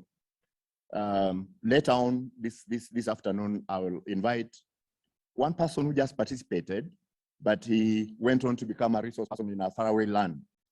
So Professor Iraki, I'll be coming to you in this 40 minutes. So let's begin with Winnie Mutai. Welcome. First, how you came into PedaL and your experience, that thing you remember most. Thank you. Again, I'm Winnie Mutai. So how I came into PedaL was interesting. So I had just finished my undergraduate, and then I had lacked a job. And I remember a week before I decided to pursue Master's in Research and Public Policy, I had gone through graduate trainee program. We were, I think, over 1,000 participants in one of the big firms here in Kenya. And then I got to top 2, and then I was not picked. And then I came home and cried and cried and wailed because then it had been a year. And then after that, the next week, my parents suggested, why don't you just think of masters? And then one of my friends mentioned there is actually this program, Masters in Research and Public Policy. Why don't you think about it? So I went, and then the person I met was Professor Marco Kere, and he gave me a booklet. He introduced me to the course, and then within a week, I just made that decision to pursue the course. And that's just how quick a disappointment led me to pursuing this course, which now looking back, that was the best disappointment I had in life. And then one semester in, then I got the scholarship for DAD scholarship, which really sort of was one of the highlights of my master's. In a way, in that, first of all, it enabled me to really go to Germany, and during my studies, so the DAD scholars, if you are a DAD scholar, then you would submit a proposal in terms of whichever thematic area they choose per year. And then I got to go there. And for me, it's to meet other people who are doing same policy studies in different universities.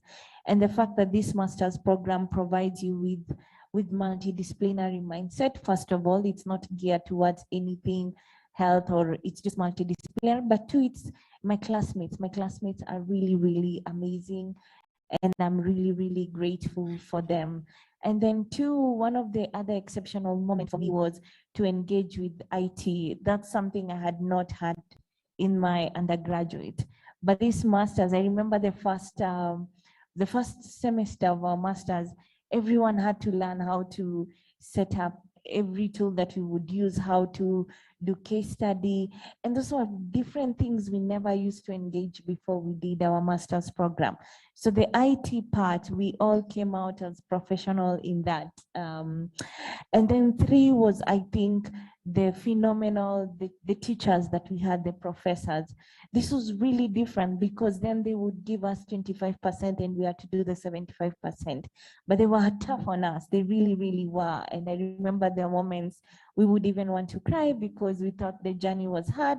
But they used to remind us, we are teaching you how to think. And even the exams were really not something you would just cram and go the following day. It was something that you really needed to read a lot before and enhance your thinking critical capacity. And so for me, and seeing that, how I can apply that now in places I have worked was really, really phenomenal, because then I had learned through my graduate studies. Yeah, thanks. Thank you. Thank you very much, Winnie. So Winnie's exceptional moments were having to deal with cases, specific cases. When you now go to a special place, a different place, you're able to apply that. Winnie was made to read 75% of the work. Here we call it flipped classroom, so that nobody's coming to give you handouts. Excellent. That was your experience. Now, let's hear from Barungi Ayesije from Uganda Matters. Please tell us who you are, how you came into contact with PedaL, and your experience in PedaL. Well, thank you, everyone, for the organizers of this forum. My name is Barungi Ayesije. I'm a student at Uganda Matters, pursuing a master's in research and public policy. How I got in contact with PedaL, definitely it was through access to studying at the university. My experience as a student, well, I had just finished my undergraduate, just like the previous speaker had said, enrolled onto this master's program, and it was a whole new environment of learning. The first class I attended, we were encouraged to do some bit of reading by our own selves and then come and present.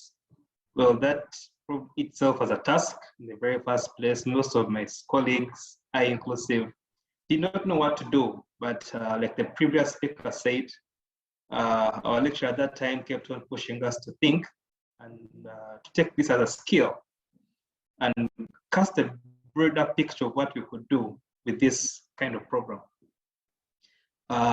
Just like you affirmed to the flipped classroom model, he kept on bringing it to our face that you're not here to learn from us. We're here to just pull out the skills from you and use them wherever you would go. That challenged us. At some point, we were a class of 7 because of the toughness, if I could call it toughness, but the way the classroom was moderated, we found ourselves dropping off. At some point, we had to encourage ourselves, please, we can do this. I think this lecturer has a vision for us. It's upon us. We began to see ourselves as what would become in the end. A couple of things I have learned from exposure through the PedaL system. One is the group collaboration. We now work as a team. You cannot go to class as one person. All of us get to a board and discuss, how do we go about this? It's no longer this element of, I'm good at this, I can run this battle alone, we are learning together as a class. Everyone seems to be in synchrony in wanting to learn more. The other is attainment of the digital skills. The first time we're exposed to this e-portfolios, man, one of my colleagues said, what's wrong with that professor? What does he want from us? Does he think everyone is an IT person? Me, I've come for knowledge and I want to get out of this after this. And there was a bit of backroom in chatting with my colleagues, but in the end, the colleague who was saying so much against this professor to tone down on his teaching mechanisms and making it as a priority for us came on board, and now he has embraced it and it's working for everybody. We find this as a positive thing. The other is the self-centered. We no longer now focus on the lecturer. One of our lecturers would push us to look for journals, materials, and read, and come and present. That was a mess. We're not used, some of us were used to reading, some of us were not. The idea of reading first, go in class and present, and then he adds on to what you have read, that rubbed our shoulders negatively. If you're a kind of a student who didn't want to read, you have to find yourself reading. For you to remain on top of what was to be presented in class, if you came with nothing, you would lose out. So for you to understand better, you have to read. So it came from the point of, what do you have as a student? What can you learn from others? And what can I add as a lecturer? Yeah, pretty much skills of research, and the fact that you're reading from journals who have done this before. In that sense, also built our confidence in terms of academic writing. We are still a work in progress, but we found ourselves adapting those skills. How do researchers write? How do you present your work? Yeah, things of the sort. So that has been my experience with the PedaL. I must say it's a walk in the right path, and we have come to that point of embracing it. Now, the other good thing I must mention is that whenever now, we can't sit back and say we are missing class because there's no lecturer. Whenever a lecturer says I can't make it, we sit back as students and do something by ourselves. So that's another positive thing I find with the system. And for now, that's basically it. And I must appreciate the thinkers and the movers of this movement. Thank you. Thank you very much, Barungi. So Barungi says in his class, there was the clipboard mentality. Some of them gave up because they didn't want to read. One of them did not like the lecturer because the lecturer was making them read. But finally, he became a disciple and a follower of the lecturer's system. So now, one more before we go to Professor Iraki, I want to ask Maureen Kusima from South Africa to speak to us. Maureen, are you there? Yes, I'm here.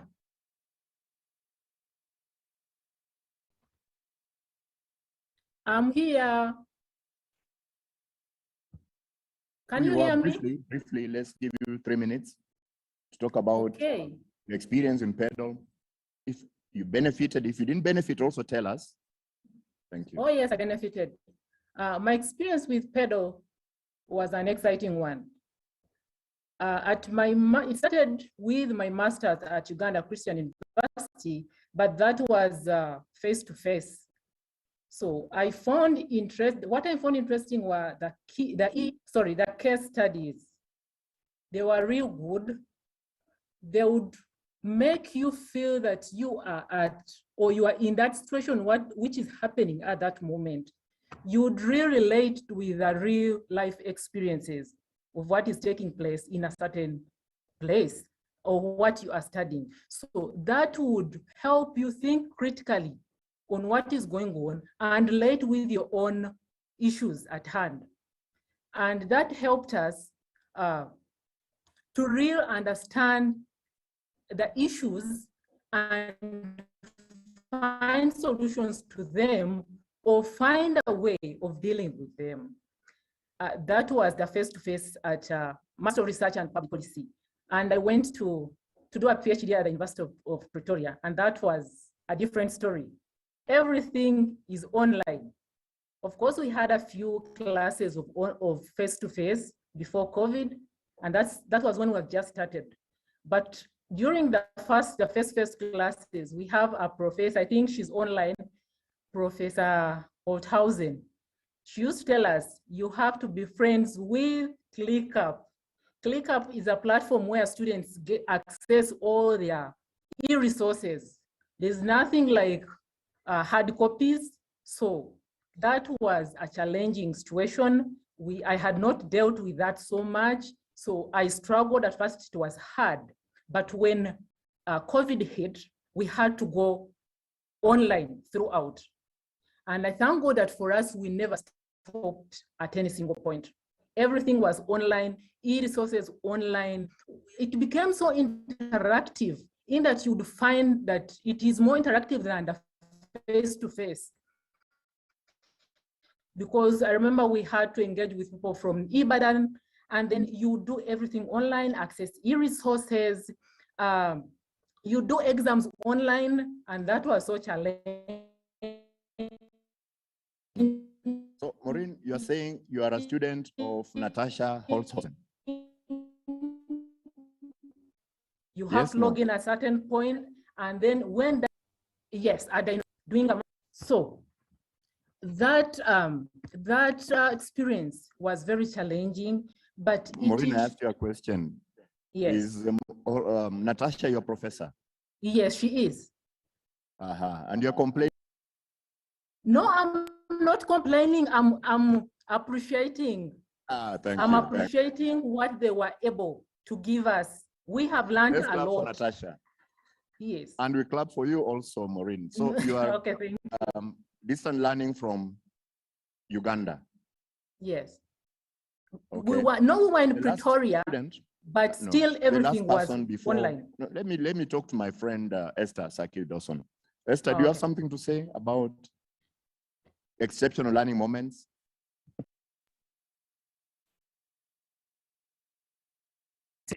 Good morning once again. Indeed, the PedaL it's just been incredible. It's been an incredible journey for those of us who were even, one would say, resource persons, because we have learned every step of the way, right from the beginning when we had to design the whole program for the face-to-face, when we first met in Nairobi and had to do that first design. It was a learning moment even for me, because I thought about it in terms of, well, the whole thing was slant to social sciences, but I'm coming from the biological science. And so it was almost like, what are you going to be able to provide in this environment? But coming to look at it, we realize that this is looking at pedagogy, transferring skills to academics to be able to engage with students in a much more holistic way, you know. And so for me, my most aha moment right from the beginning, which was the first, was the issue of the course alignment. I had been doing that. I used to be the director for academic quality assurance at the University of Ghana. And in that time, we used to run courses for new academics, etc. And we sort of talked about this. But through the PedaL, it was brought together so well, where the course alignment, and I always say, so that is the bottom line, being able to align your course objectives, your learning outcomes, and your assessments. That is one of the ways in which we can engage with our students and make sure that we are actually giving them something that they can transfer into the working world. Because what I recognized was that for most of academics, because you don't have a background in education, you just come in, you need to teach, you pick up your content. So basically it was like content was so pronounced that we were more interested in content than actually what you need to put in the background before you bring out your content. Because I told my colleagues, and I recognize that if you are able to come out, what is your objective? What outcomes are you expecting that a student should be able to achieve? Then how do you assess them? Then you know the amount of content that is needed, instead of thinking that the content is the most important. And then for us in this in the world now, where information is so accessible, we realize that it is not so much the content that you go and stand in front of the students and to speak to them about. It is how to get them to search for information, to be able to work with the information that they have. And that has been the exceptional learning aha moment for me in PedaL. The other aspect of it is the importance of cross-fertilization of ideas. Because I can say for a fact that if PedaL had just stuck with only social science lecturers, or just looking at social scientists in this whole pedagogy, trying to transfer pedagogical skills, the kind of rich knowledge that we have now would not have been. But because we have mathematicians, we have veterinary scientists, we have food scientists, we have social scientists of all kinds, we have educationists, we all brought together what needed to be done. And cross-fertilization of ideas helped us to pick up. So now the mathematician knows that I could actually use case studies. The food scientist knows that I can use e-portfolios, and that has been a very rich resource, that cross-fertilizing, cross-disciplinary approach to looking at the whole pedagogy landscape for the tertiary education. And I think that it has been very useful, and it's something that every university that has participated, every academic that has participated has found that, yes, there is a change that you have found in the way in which you are engaging with your students. And of course, when the COVID hit, it was natural for us to go online, and this online approach has been so useful. And it's something that we are carrying forward. And even in the University of Ghana, we have a different platform that we use, but it's still the same learning management system, and everyone has been forced onto it. So those who have participated in the PedaL have found it so useful and been able to engage better with their students on the online platform. So I would say that we have had this real knowledge transfer to academics who are already, and then we also look at it in terms of adult learners. So we look at ourselves as adult learners and how we are interacting with the participants and all. It's the same way that we need to even interact with our students, who again are really adult learners. So there are three things that I've looked at: cross-fertilization of ideas, the alignment, course alignment, course design and alignment, and also the fact that how to engage with adult learners. So I'll say this for now. And thank you, Professor. In background to her is the University of Ghana. Yes, that's the University of Ghana. Before I come to Emmanuel Soko from Malawi, let me give a chance to Professor Iraki briefly. What was your experience in PedaL, and how did you turn yourself into a resource person in Washington? Professor.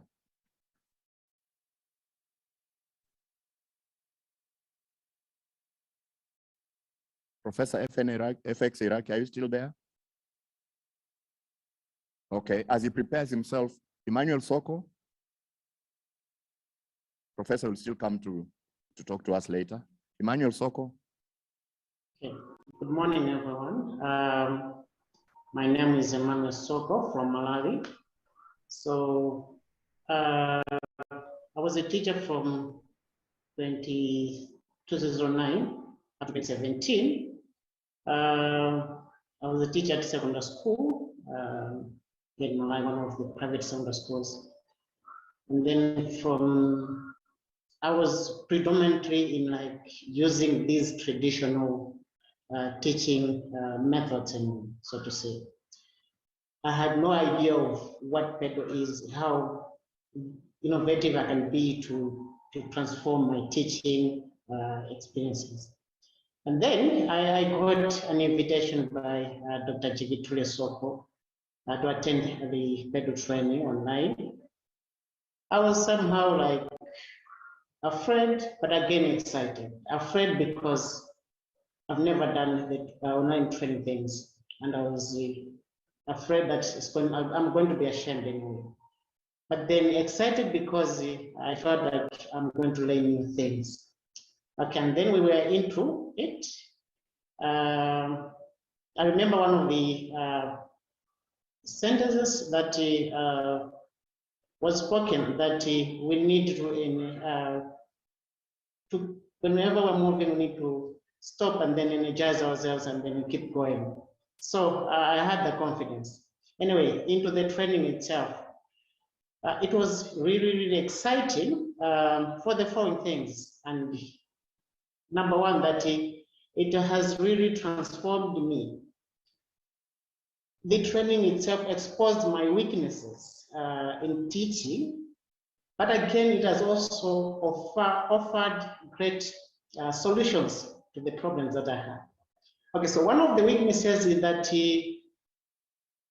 I had to teach learners based on exams. Just to give you an example, I had to compile the exam papers and then work with the learners on how they can answer those questions. But then PedaL has completely transformed my thinking, my way of approaching things, my way of how I can deliver the content. It's not based on the exams. It should be much more. It should be relevant to the learners. Again, it should transform their thinking abilities. Should not just orient them to the exams, but how they can be responsible citizens out there. So as Professor Esther said, that the course alignment was very much important aspects to learn about. That number one, it has to be inclusive, among others. Then apart from that, it has also to be relevant to the learners. How are they going to be relevant to the society? But again, how do they approach the issues? Apart from that, then what would you say was the exceptional learning moment in your training in 5 words? Okay, fine. To me, it was all about course design, how we can design the course objectives. So that was the very important kind of moment for me, because it has to be to speak to the life of the learners and then how they can be better in the society. So that was most important aspect in me. Thank you. So finally, colleagues, panelists who are online, let me invite Professor Oyetundan Adediran. She's actually a specialist in veterinary science, but I see her involved in role play and dramatization in PedaL. Prof, talk to us. Thank you very much, Professor Kaimba. PedaL journey has been an experience for me. I started as a learner and eventually became a facilitator. The exceptional learning moments for me was, first of all, realizing that what I had a passion for, which is teaching, and the things I had been trying to do had names to them, and they were actually pedagogical strategies. Now that was like, wow. So this that I had been trying to do, getting feedback from students, trying to improve on it by the next session, actually had a name, you know, reflective, reflection, feedback, and then the strategies try to involve the students actually had a name, and it's learner-centered, learning-centered approach to teaching. So that was the first eye opener, and that was what, you know, geared me into trying to learn as much as possible from PedaL as I could. And along the line, the training from PedaL has influenced my teaching greatly and also impacted my students a lot. I teach veterinary parasitology, and the changes that I have brought on board since being trained on PedaL has been amazing. First, I was the first to start WhatsApp learning on social media in my department. And I discovered that the students were so happy that what they do for pleasure, they could now use for learning. We did a lot of learning on WhatsApp platform with my students. We had time from 9 p.m. to 11 p.m. daily.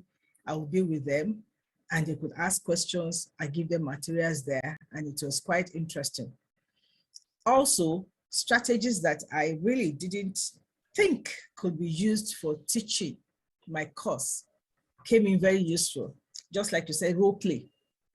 I would never imagine using role play to teach veterinary parasitology, but I found that it came in very handy. And because the learners themselves were participating, it made learning easier for them. Another thing I'd been exposed to from my university, when female faculty members were trained in IT, in educational technology, which is concept mapping, was built upon through PedaL. And concept mapping was like the magic wand for some of the topics that I teach, that I'm still teaching. It was like this big diagram just connected everything from our students, and the feedbacks were awesome. So all in all, my experience with PedaL has greatly improved my capabilities, my abilities, has fired my imagination as a lecturer, has improved my ability to connect with my students. And also I realized one thing as well. Constructive alignment became the watchword for us in my department. Thank God some of my colleagues too had gone through the training in the university. We had to prune a number of things from what we concentrate on normally and bring on board the acquisition of skills, the life skills that they need as veterinary parasitologists. The same thing with our assessment. We had to bring in critical thinking aspects into assessing the students now, because we realize now that it goes way beyond the knowledge that they should have. It becomes the application of that knowledge in their professional life. All in all, I do believe that now we're producing better graduates, at least from our own discipline's point of view, which is veterinary parasitology, which I'm thoroughly exposed to and which I'm involved in developing the curriculum, in designing the teaching approaches to. I think I have more lively students. Thank you, now. Prof. Thank you, Prof. Clap for her. And I want you to believe Professor Oyetunian, because she was trained in February 2019. In May, she used her influence to invite PedaL to University of Ibadan. In August, PedaL was still again in University of Ibadan. And before the COVID blockade, we were going to the University of Ibadan again, because she was persuaded that PedaL was the right thing to do. So we've been trying to get Professor Iraqi FX, but he's engaged in something else. I'm sure you would have liked to listen to his experience. So we'll end there, but as we end, let me just ask Winnie Mutai, who is here with us, to say her final remarks, and then I'll say, make one sentence and we close.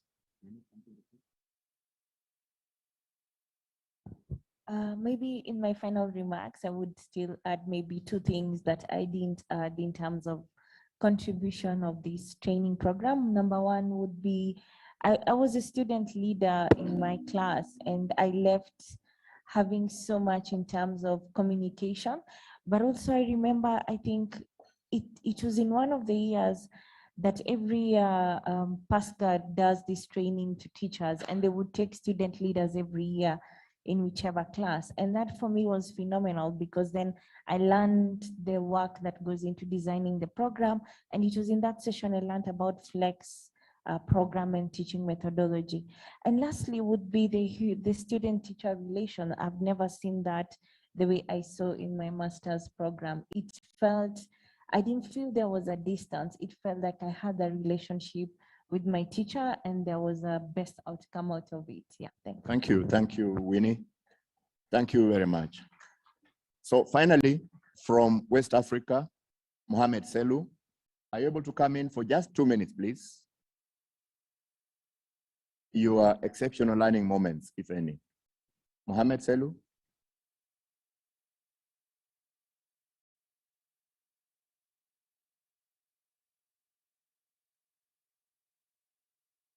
Mohammed Selu, please come in.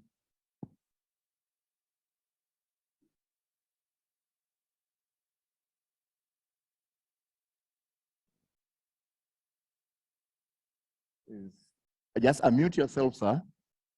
Ah, great.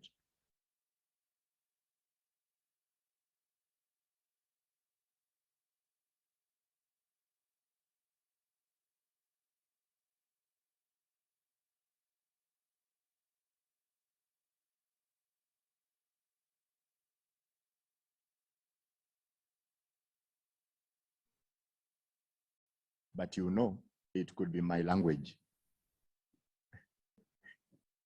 I should be speaking French. No, Salo is from Sierra Leone. He was on. I think he has gone off. Mohammed? Oh, okay. So from me, one sentence is this. We all talk about learner-centered teaching, but we never actualize it. We all say we are going to be to focus on the learner, but in practice, we don't. So you get teachers who are saying they'll equip the learner, they will equip the learner. It's not possible to equip any learner. PedaL approaches it from the learner using the outcomes approach. Since we are not able to get Mohammed Selu, I would like to allow us to stop there. We have enjoyed the sessions. Thank you very much for coming. The panelists who are online, thank you very much for your participation. From wherever you are, West Africa, South Africa, may God bless you. Thank you. Thank you for the opportunity. Thank you very much to our esteemed panelists and moderator for that. And like I said, we're getting a lot of good feedback. From University of Sierra Leone. We are very feedback from the participants. Allow me to just sample a few.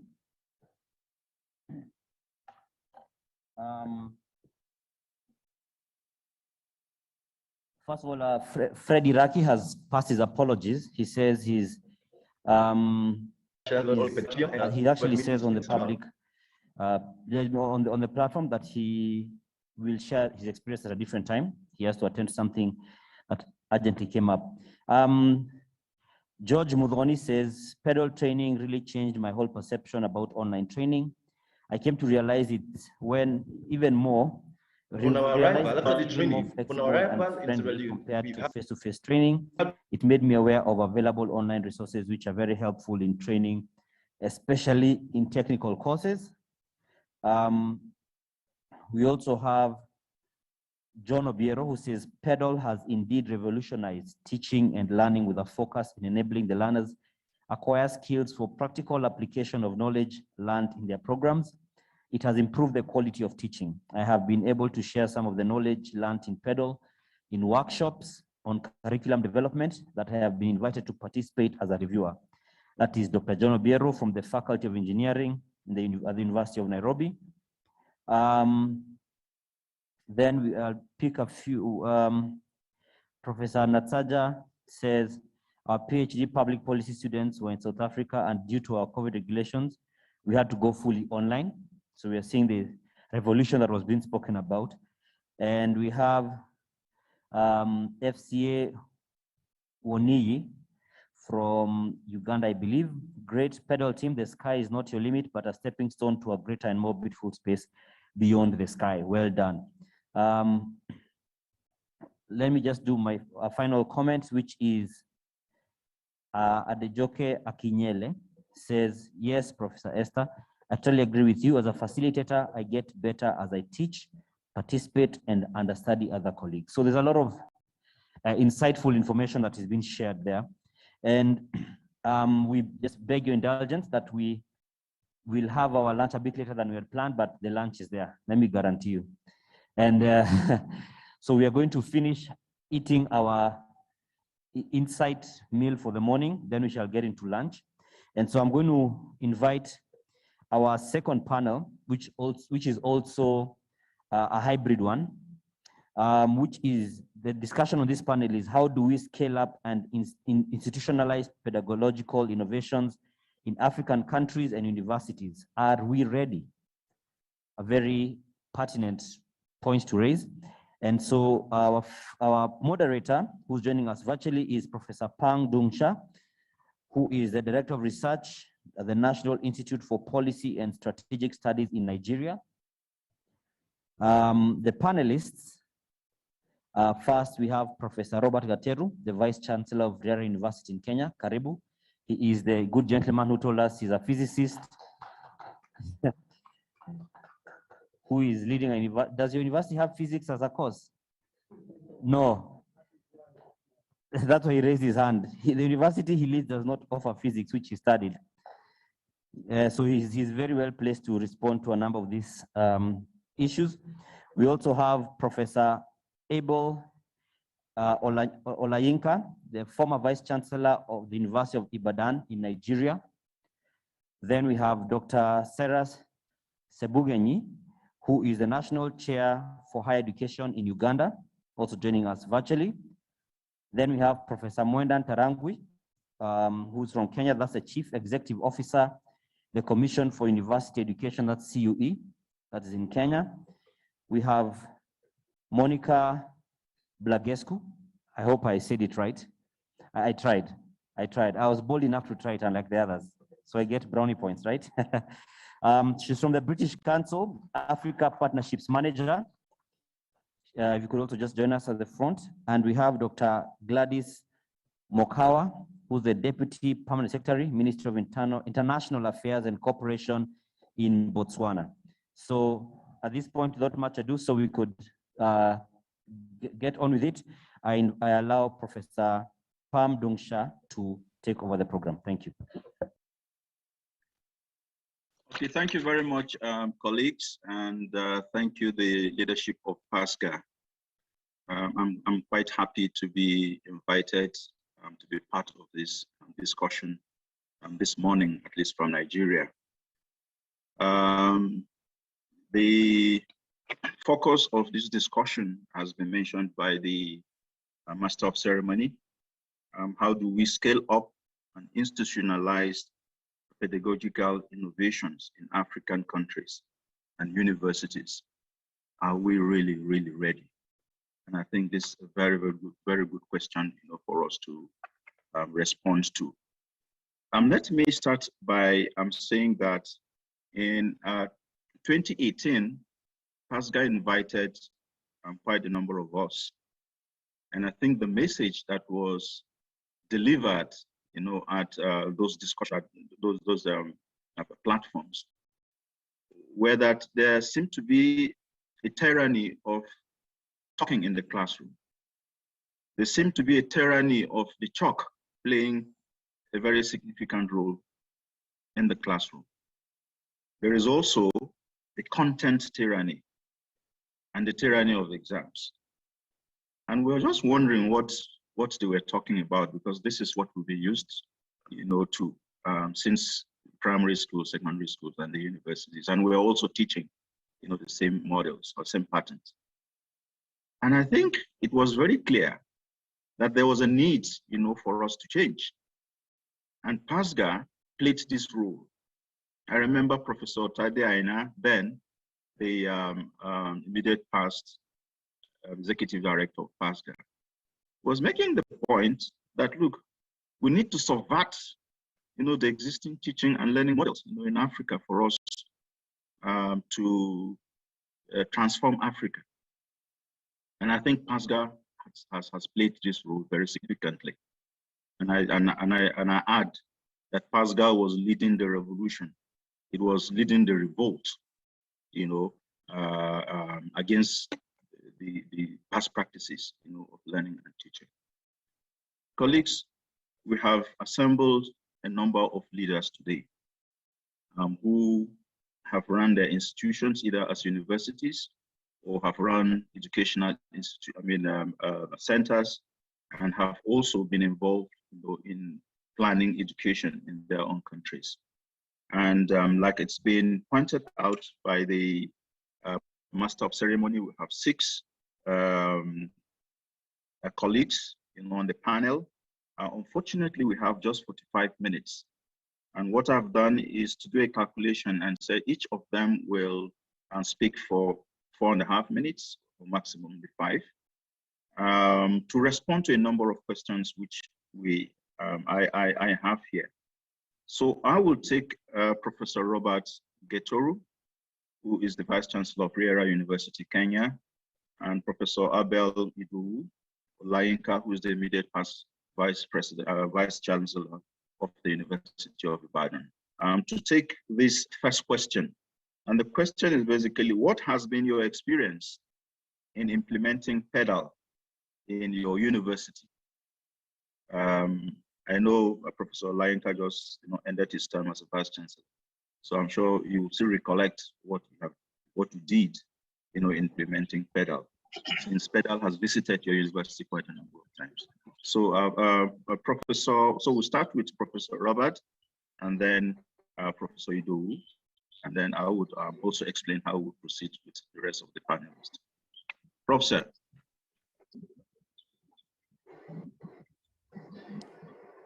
Thank you so much, Professor Shah. It's very difficult to summarize my experience in 4 minutes. I think I could write a PhD dissertation on the experience with this journey. But first is to say we are very delighted to be here, and I'm joined with a few colleagues, including Dr. Julius Otundo, who is in the audience. For us at Riara, what happened is that before COVID, we had started the journey of moving towards digital learning. And we were just piloting an online LMS and training a few faculty. We had our own roadmap of where and when we want to go online. But then COVID came, and actually COVID came, the first case in Kenya was a week to our graduation, which was physical. And institutions were shut down, so we had to cancel everything that we had planned. But because of the few investments we had made, we were able to transition very quickly to online learning. But there was a lot of challenges initially because we were forced to fast track the shift to online, and we moved everybody online against our plan.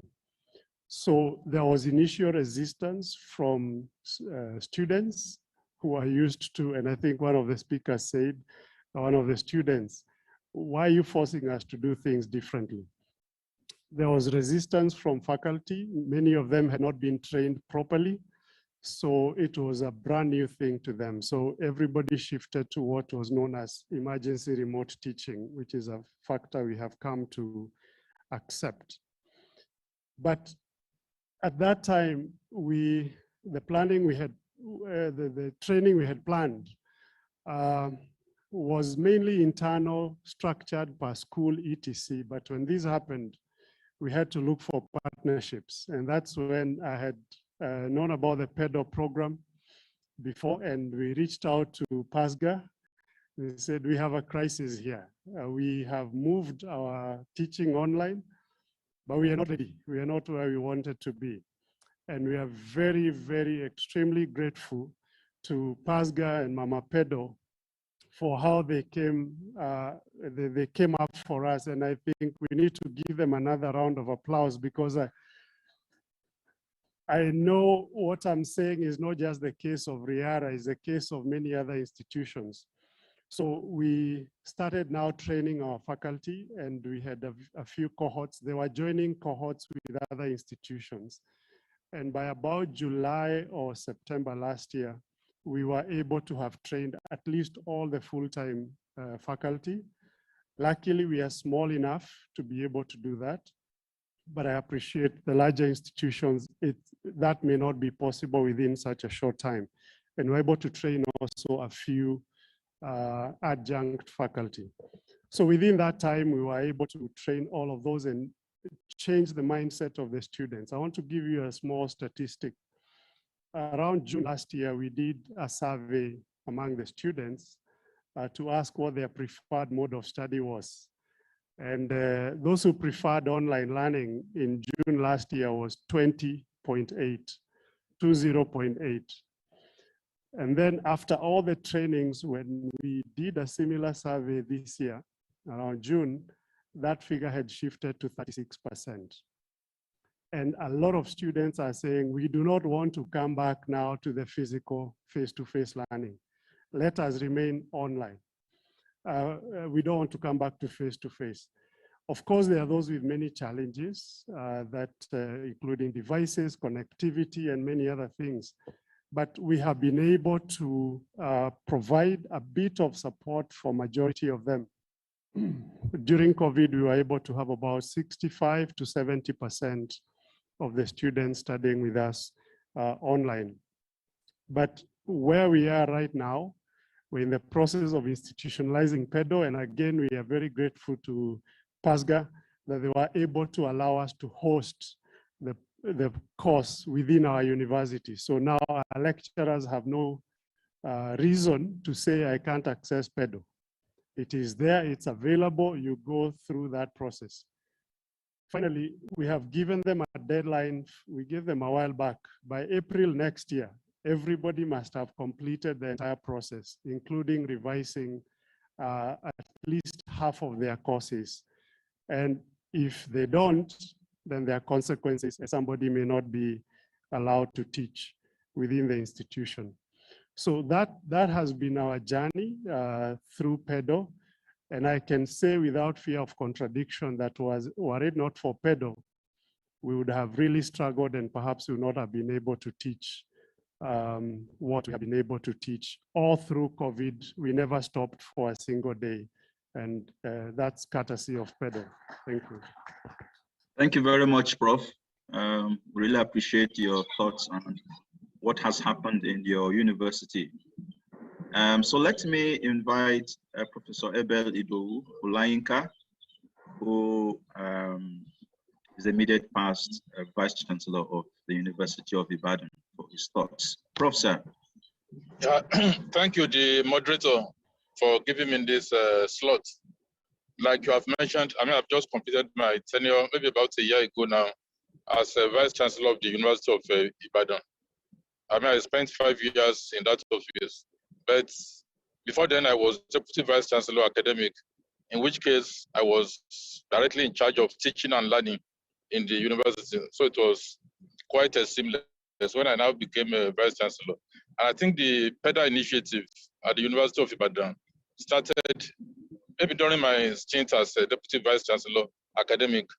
We have always believed that what was sufficient for us when we were in the university in the 70s or early 80s probably will not be enough.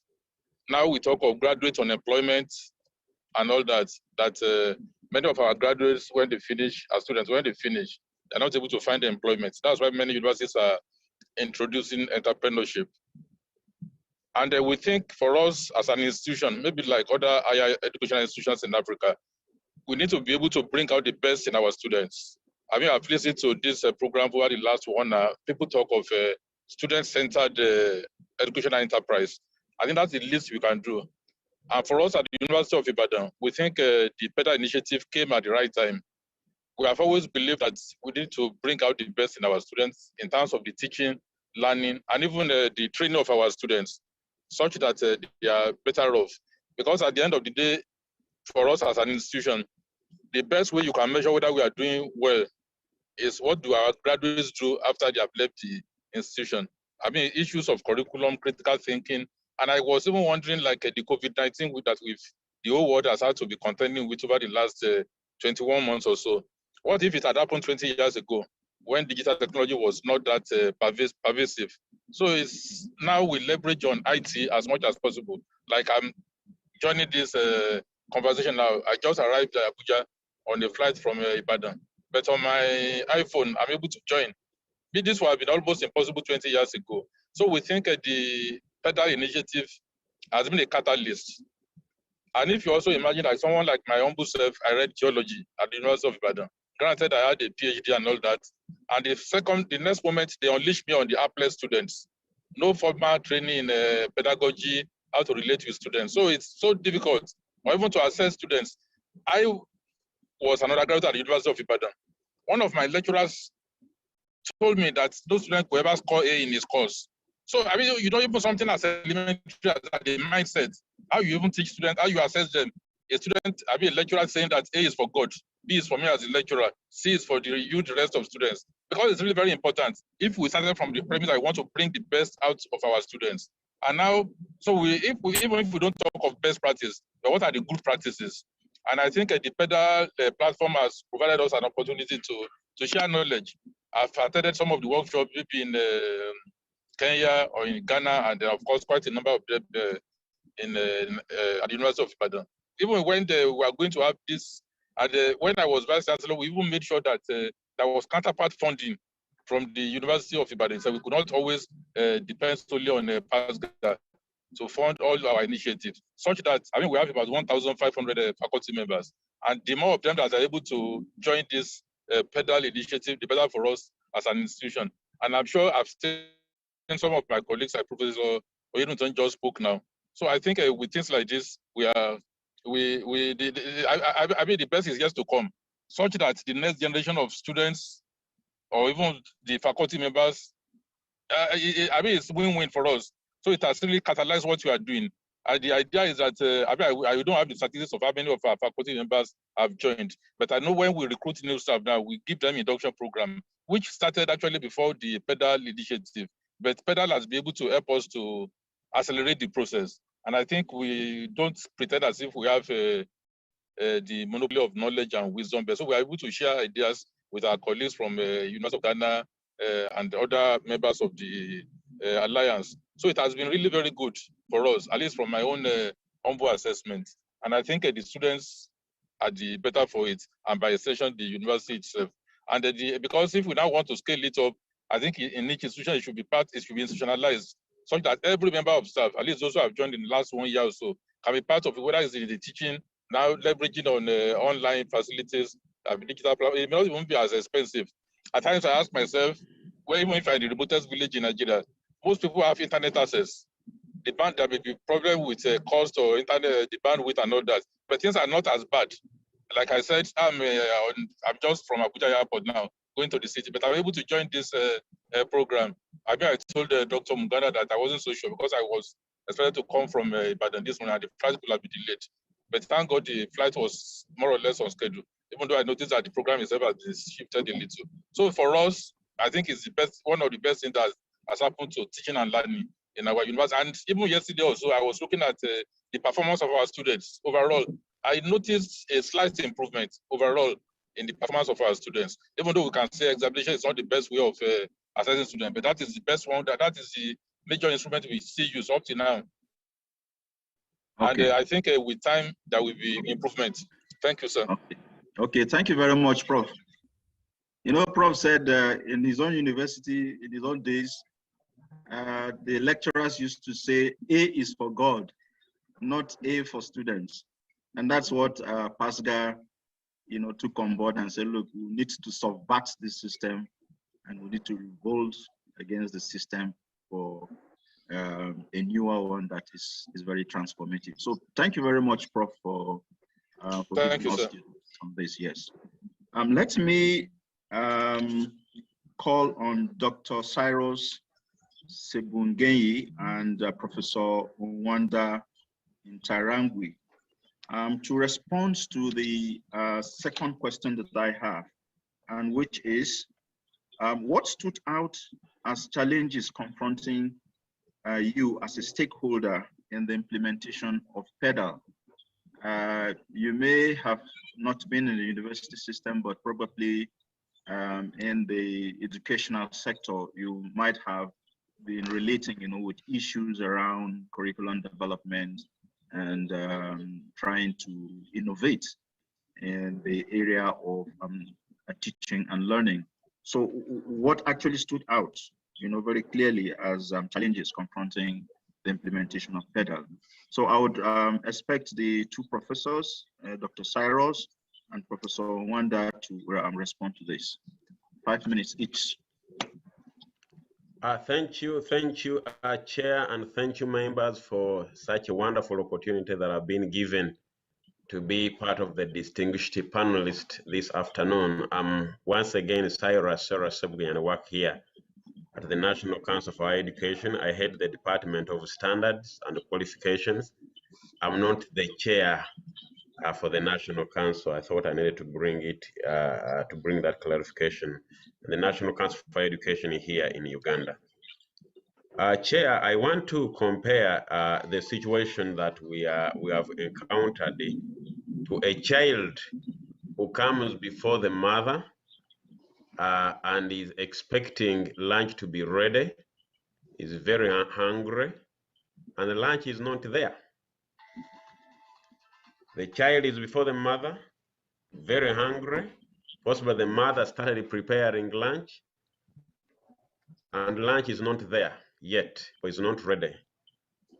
I think that is the situation we faced when we had COVID before us. A need was there to continue with the learning, but we are not ready to have it delivered. Chair, I'm also reminded about Newton's first law of motion, that an object will continue in its state of rest or motion until it is acted on by an external force. That possibly explains to us the state of affairs we were in before COVID. The universities generally and the students were not willing to embrace online pedagogies, and supposedly we're not seeing PedaL as effective as we required it to be. But when we were acted on by an external force, when COVID came in, even those who had not embraced pedagogical training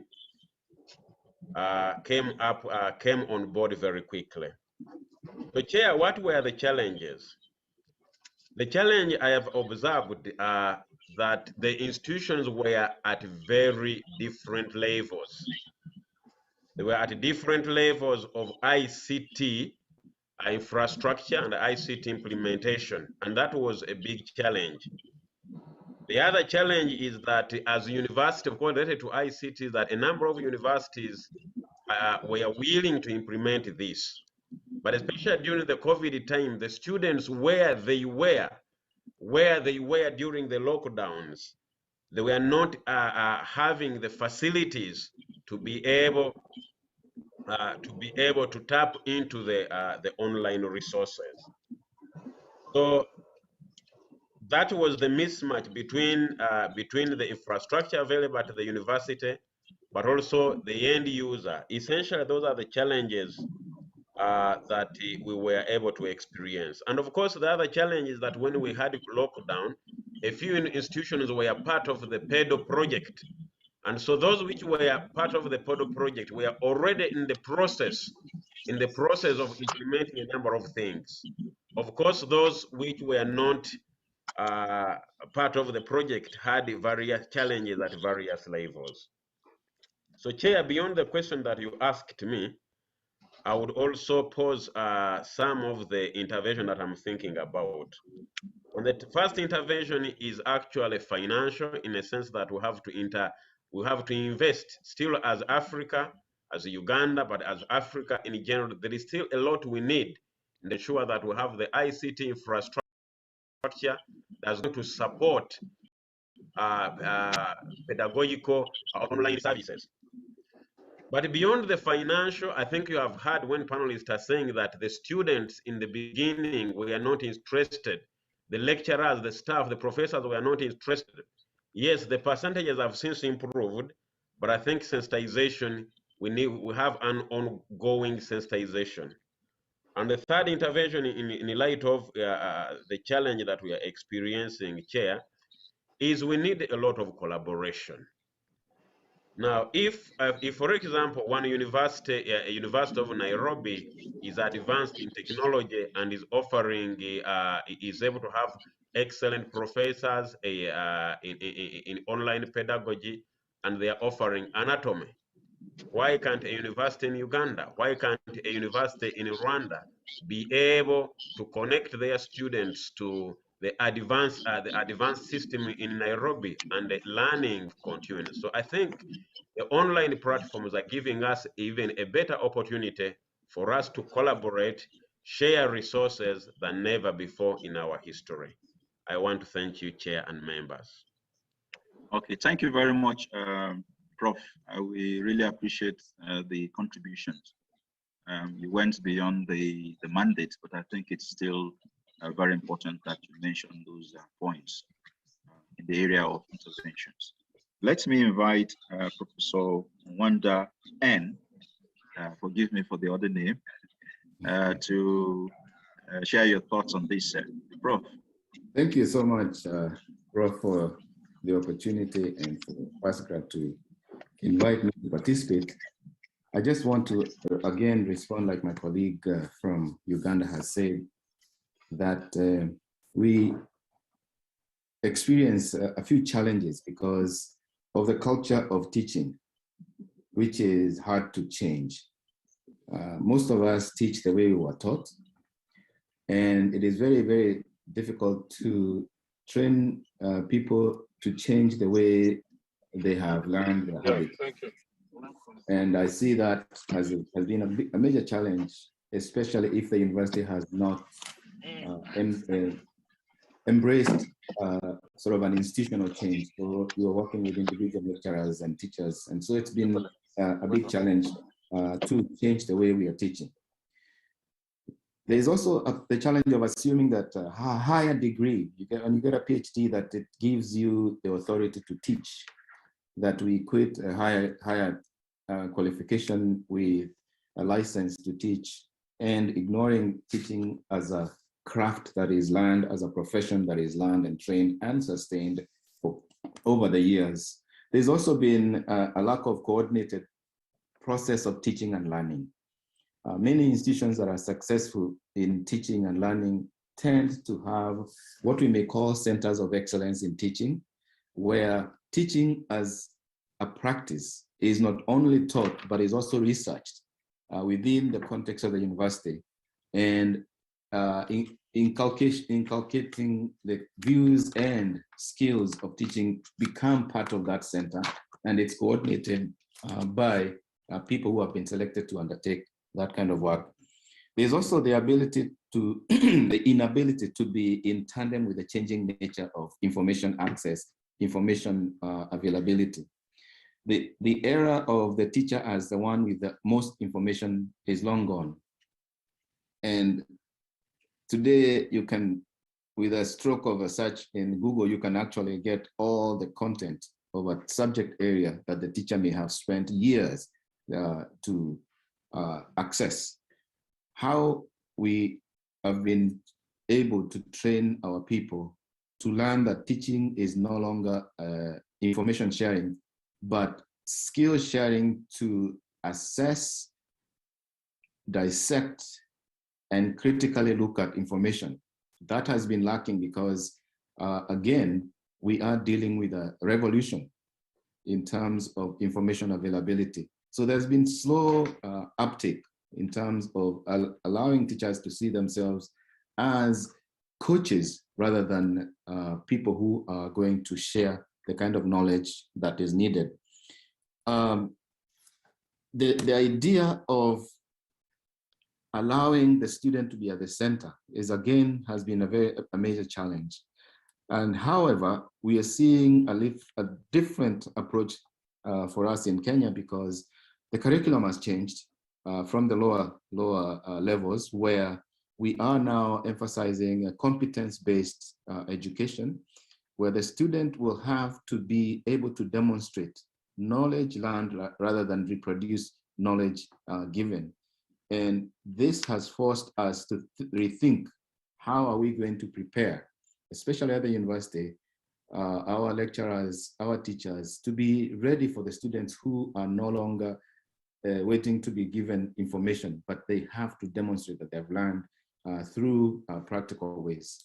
And then I want to also say that it is giving us an opportunity to see teaching, excellence in teaching as part of ascending your rank from lecturer, senior lecturer, associate professor to professor. For the longest time, we've only tended to emphasize more on research output. But at the commission, I want to say that at the commission, we've also emphasized and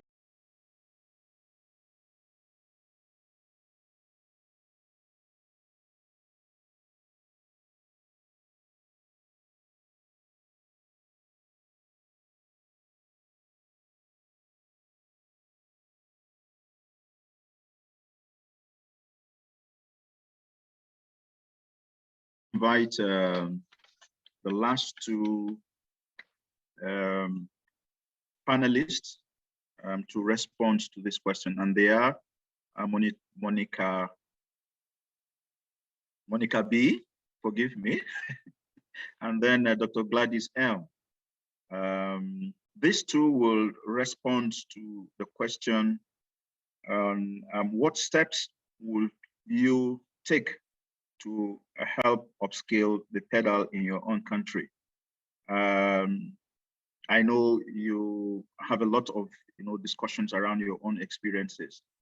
What do you think we should be done differently, to move this PedaL journey forward? So I would request you to take your space and respond to this question. So I'll start with Monica. Well, thank you very much. And one of the earlier panelists talked about the tyranny of speaking or the tyranny of talking in higher education institutions. So let me not impose on you my tyranny of talking as I sit here today in front of you, and I'm the only reason why you're not having lunch yet. So I am going to do my best to stay within the allocated time and just reflect on how pedagogical innovation can be better institutionalized and scaled up.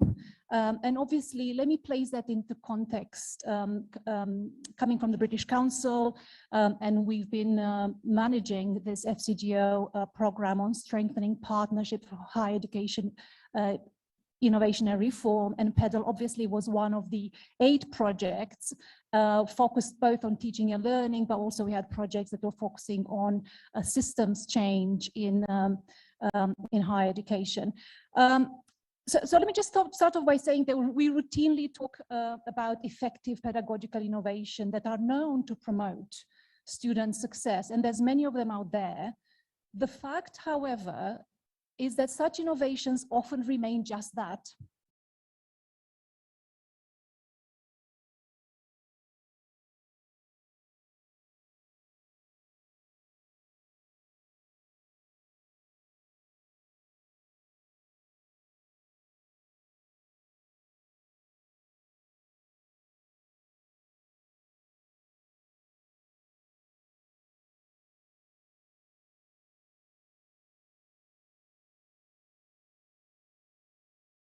System. Let that be a challenge to all of us here today, because we can play an important role to disseminate, to engage, to better understand that process of change so that pedagogical innovation can be scaled up. The second point, very briefly, is that factors fostering the scale up of education innovation depend on the level where those innovations take place.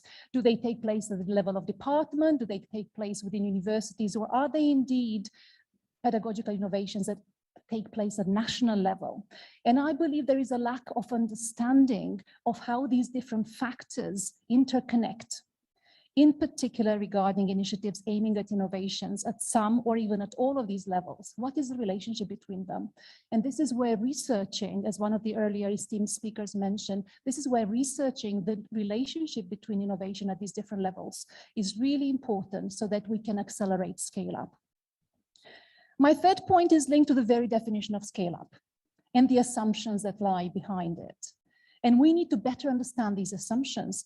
Many definitions of scale-up assume that innovation can be applied to different contexts without modifying that innovation itself.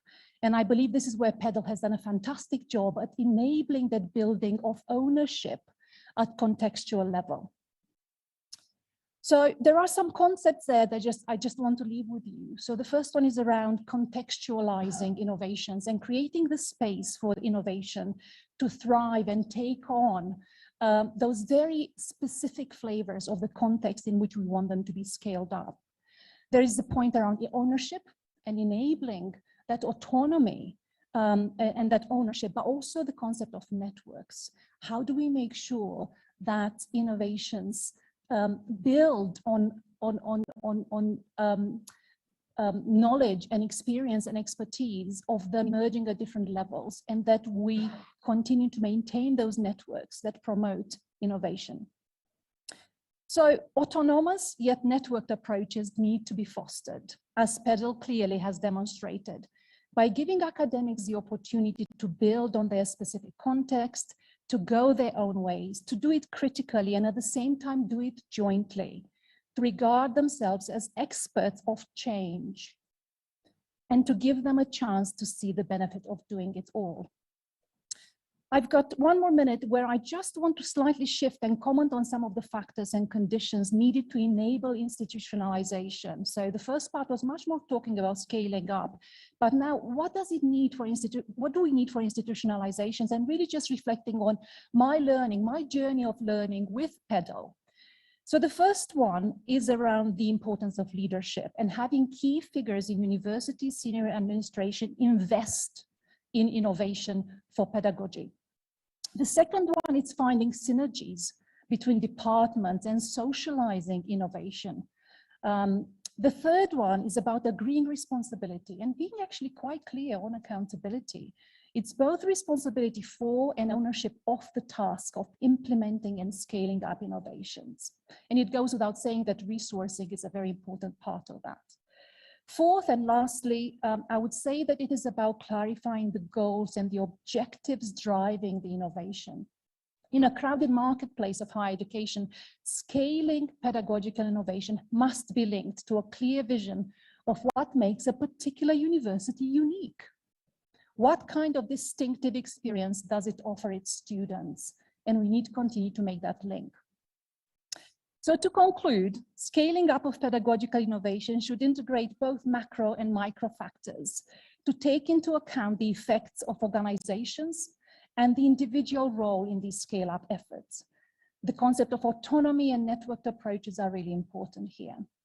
To institutionalize innovation, leadership, synergies and socializing, clarity of responsibilities, and the objectives driving innovations are all absolutely key aspects. On behalf of the British Council and of the Sphere Fund Manager, I just want to congratulate PedaL and the team and everyone who's been part of this extraordinary journey of pedagogical innovation. I urge you all to continue your efforts, despite the fact that perhaps not everyone is ready to adopt this pedagogical innovation. There are complex challenges that have been thrown at you and will continue to be thrown at you. But I urge you all again to be those beacons of change in your institutions, in your communities, on your continent. It is your responsibility to continue to empower learners, to nurture future leaders who can share a sense of integrity and a sense of social responsibility. The task ahead is not a small one, but I know you will succeed. Thank you very much. Thank you very much for those thoughts. I'm sure colleagues would be responding to them because I'm going to give time for colleagues on the, who have attended to respond or share their views on the issues raised. Thank you very much. Let me take Dr. Gladys to come on board. Dr. Gladys? Okay. I seem not to have Dr. Gladys on board. So colleagues, what I want to do now is I will expect the panelists to listen to this question, and you will respond to this when I'll be giving you a minute each to round up. And the question is, would you say that both governments and other institutions are ready to take on the challenge? Are we really ready, to respond, to the issues? Is government ready? Are universities ready? Are institutions in charge of educational development in our own countries, are they ready to take up the challenge to move the processes forward in order for innovation, to be embedded in all that we're doing, and for PedaL, to succeed? So keep that, pack that, and you'll be responding to this. So let me use about 5 to 6 minutes to see if we have people in the audience, colleagues in the audience, to maybe ask questions or add their voices on to the issues that have been raised in the past. Any hand? I can see Dilali, Dovia. I can also see Michael Walimbwa. So those two, if they want to ask any questions for this panel. Yes, so yes, go ahead. Sorry, I think Gladys is now able to contribute. Oh, great. So let's listen to her.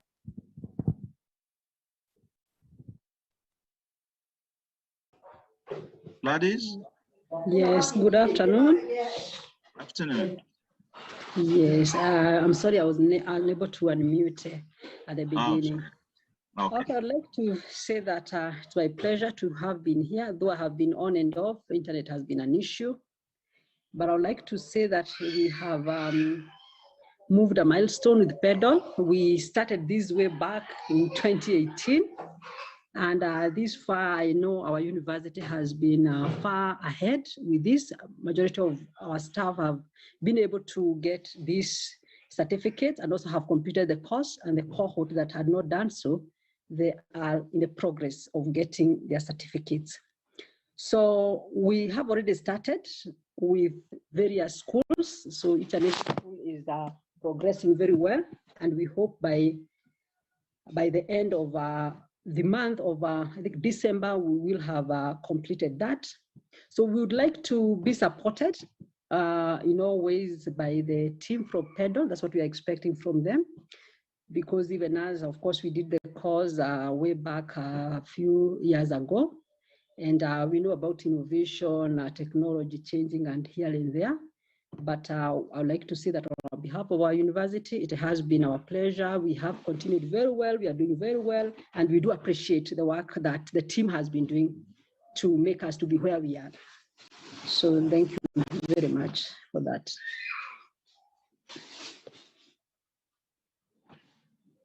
Very much. We appreciate the starts. The university has put in quite a number of efforts, invested in a number of programs, to innovate and ensure that things are moving on well. Thank you very much. Just briefly, just a clarification. The Gladys who's just spoken is a different one from the one who was on the panel. The one who was on the panel is in a cabinet meeting, but says once they get an opportunity to join us, she will join us. So just a point of clarification, but thank you. Carry on. Oh, thank you. So we have 2 or more Gladys on the program. Well, thank you very much for the one that I was just giving her thought. So colleagues, I was about inviting members who have attended this conference to have their say. Is Michael Walimbwa ready to ask a question or make a contribution? Michael?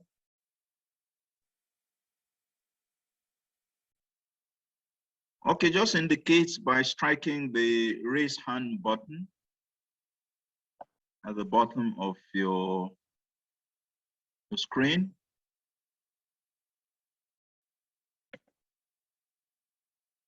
Michael, are you ready?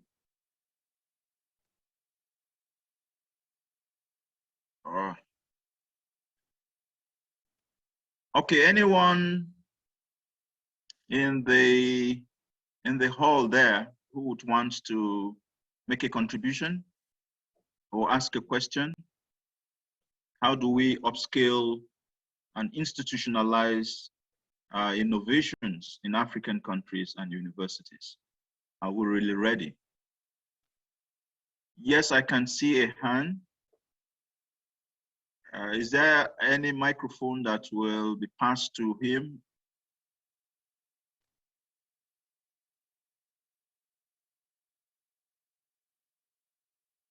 In trouble. How you call me he? Oh, I didn't see. I'm sorry, Prof. My name is Eunice. I'm from Moi University. I used to teach until I got into PedaL.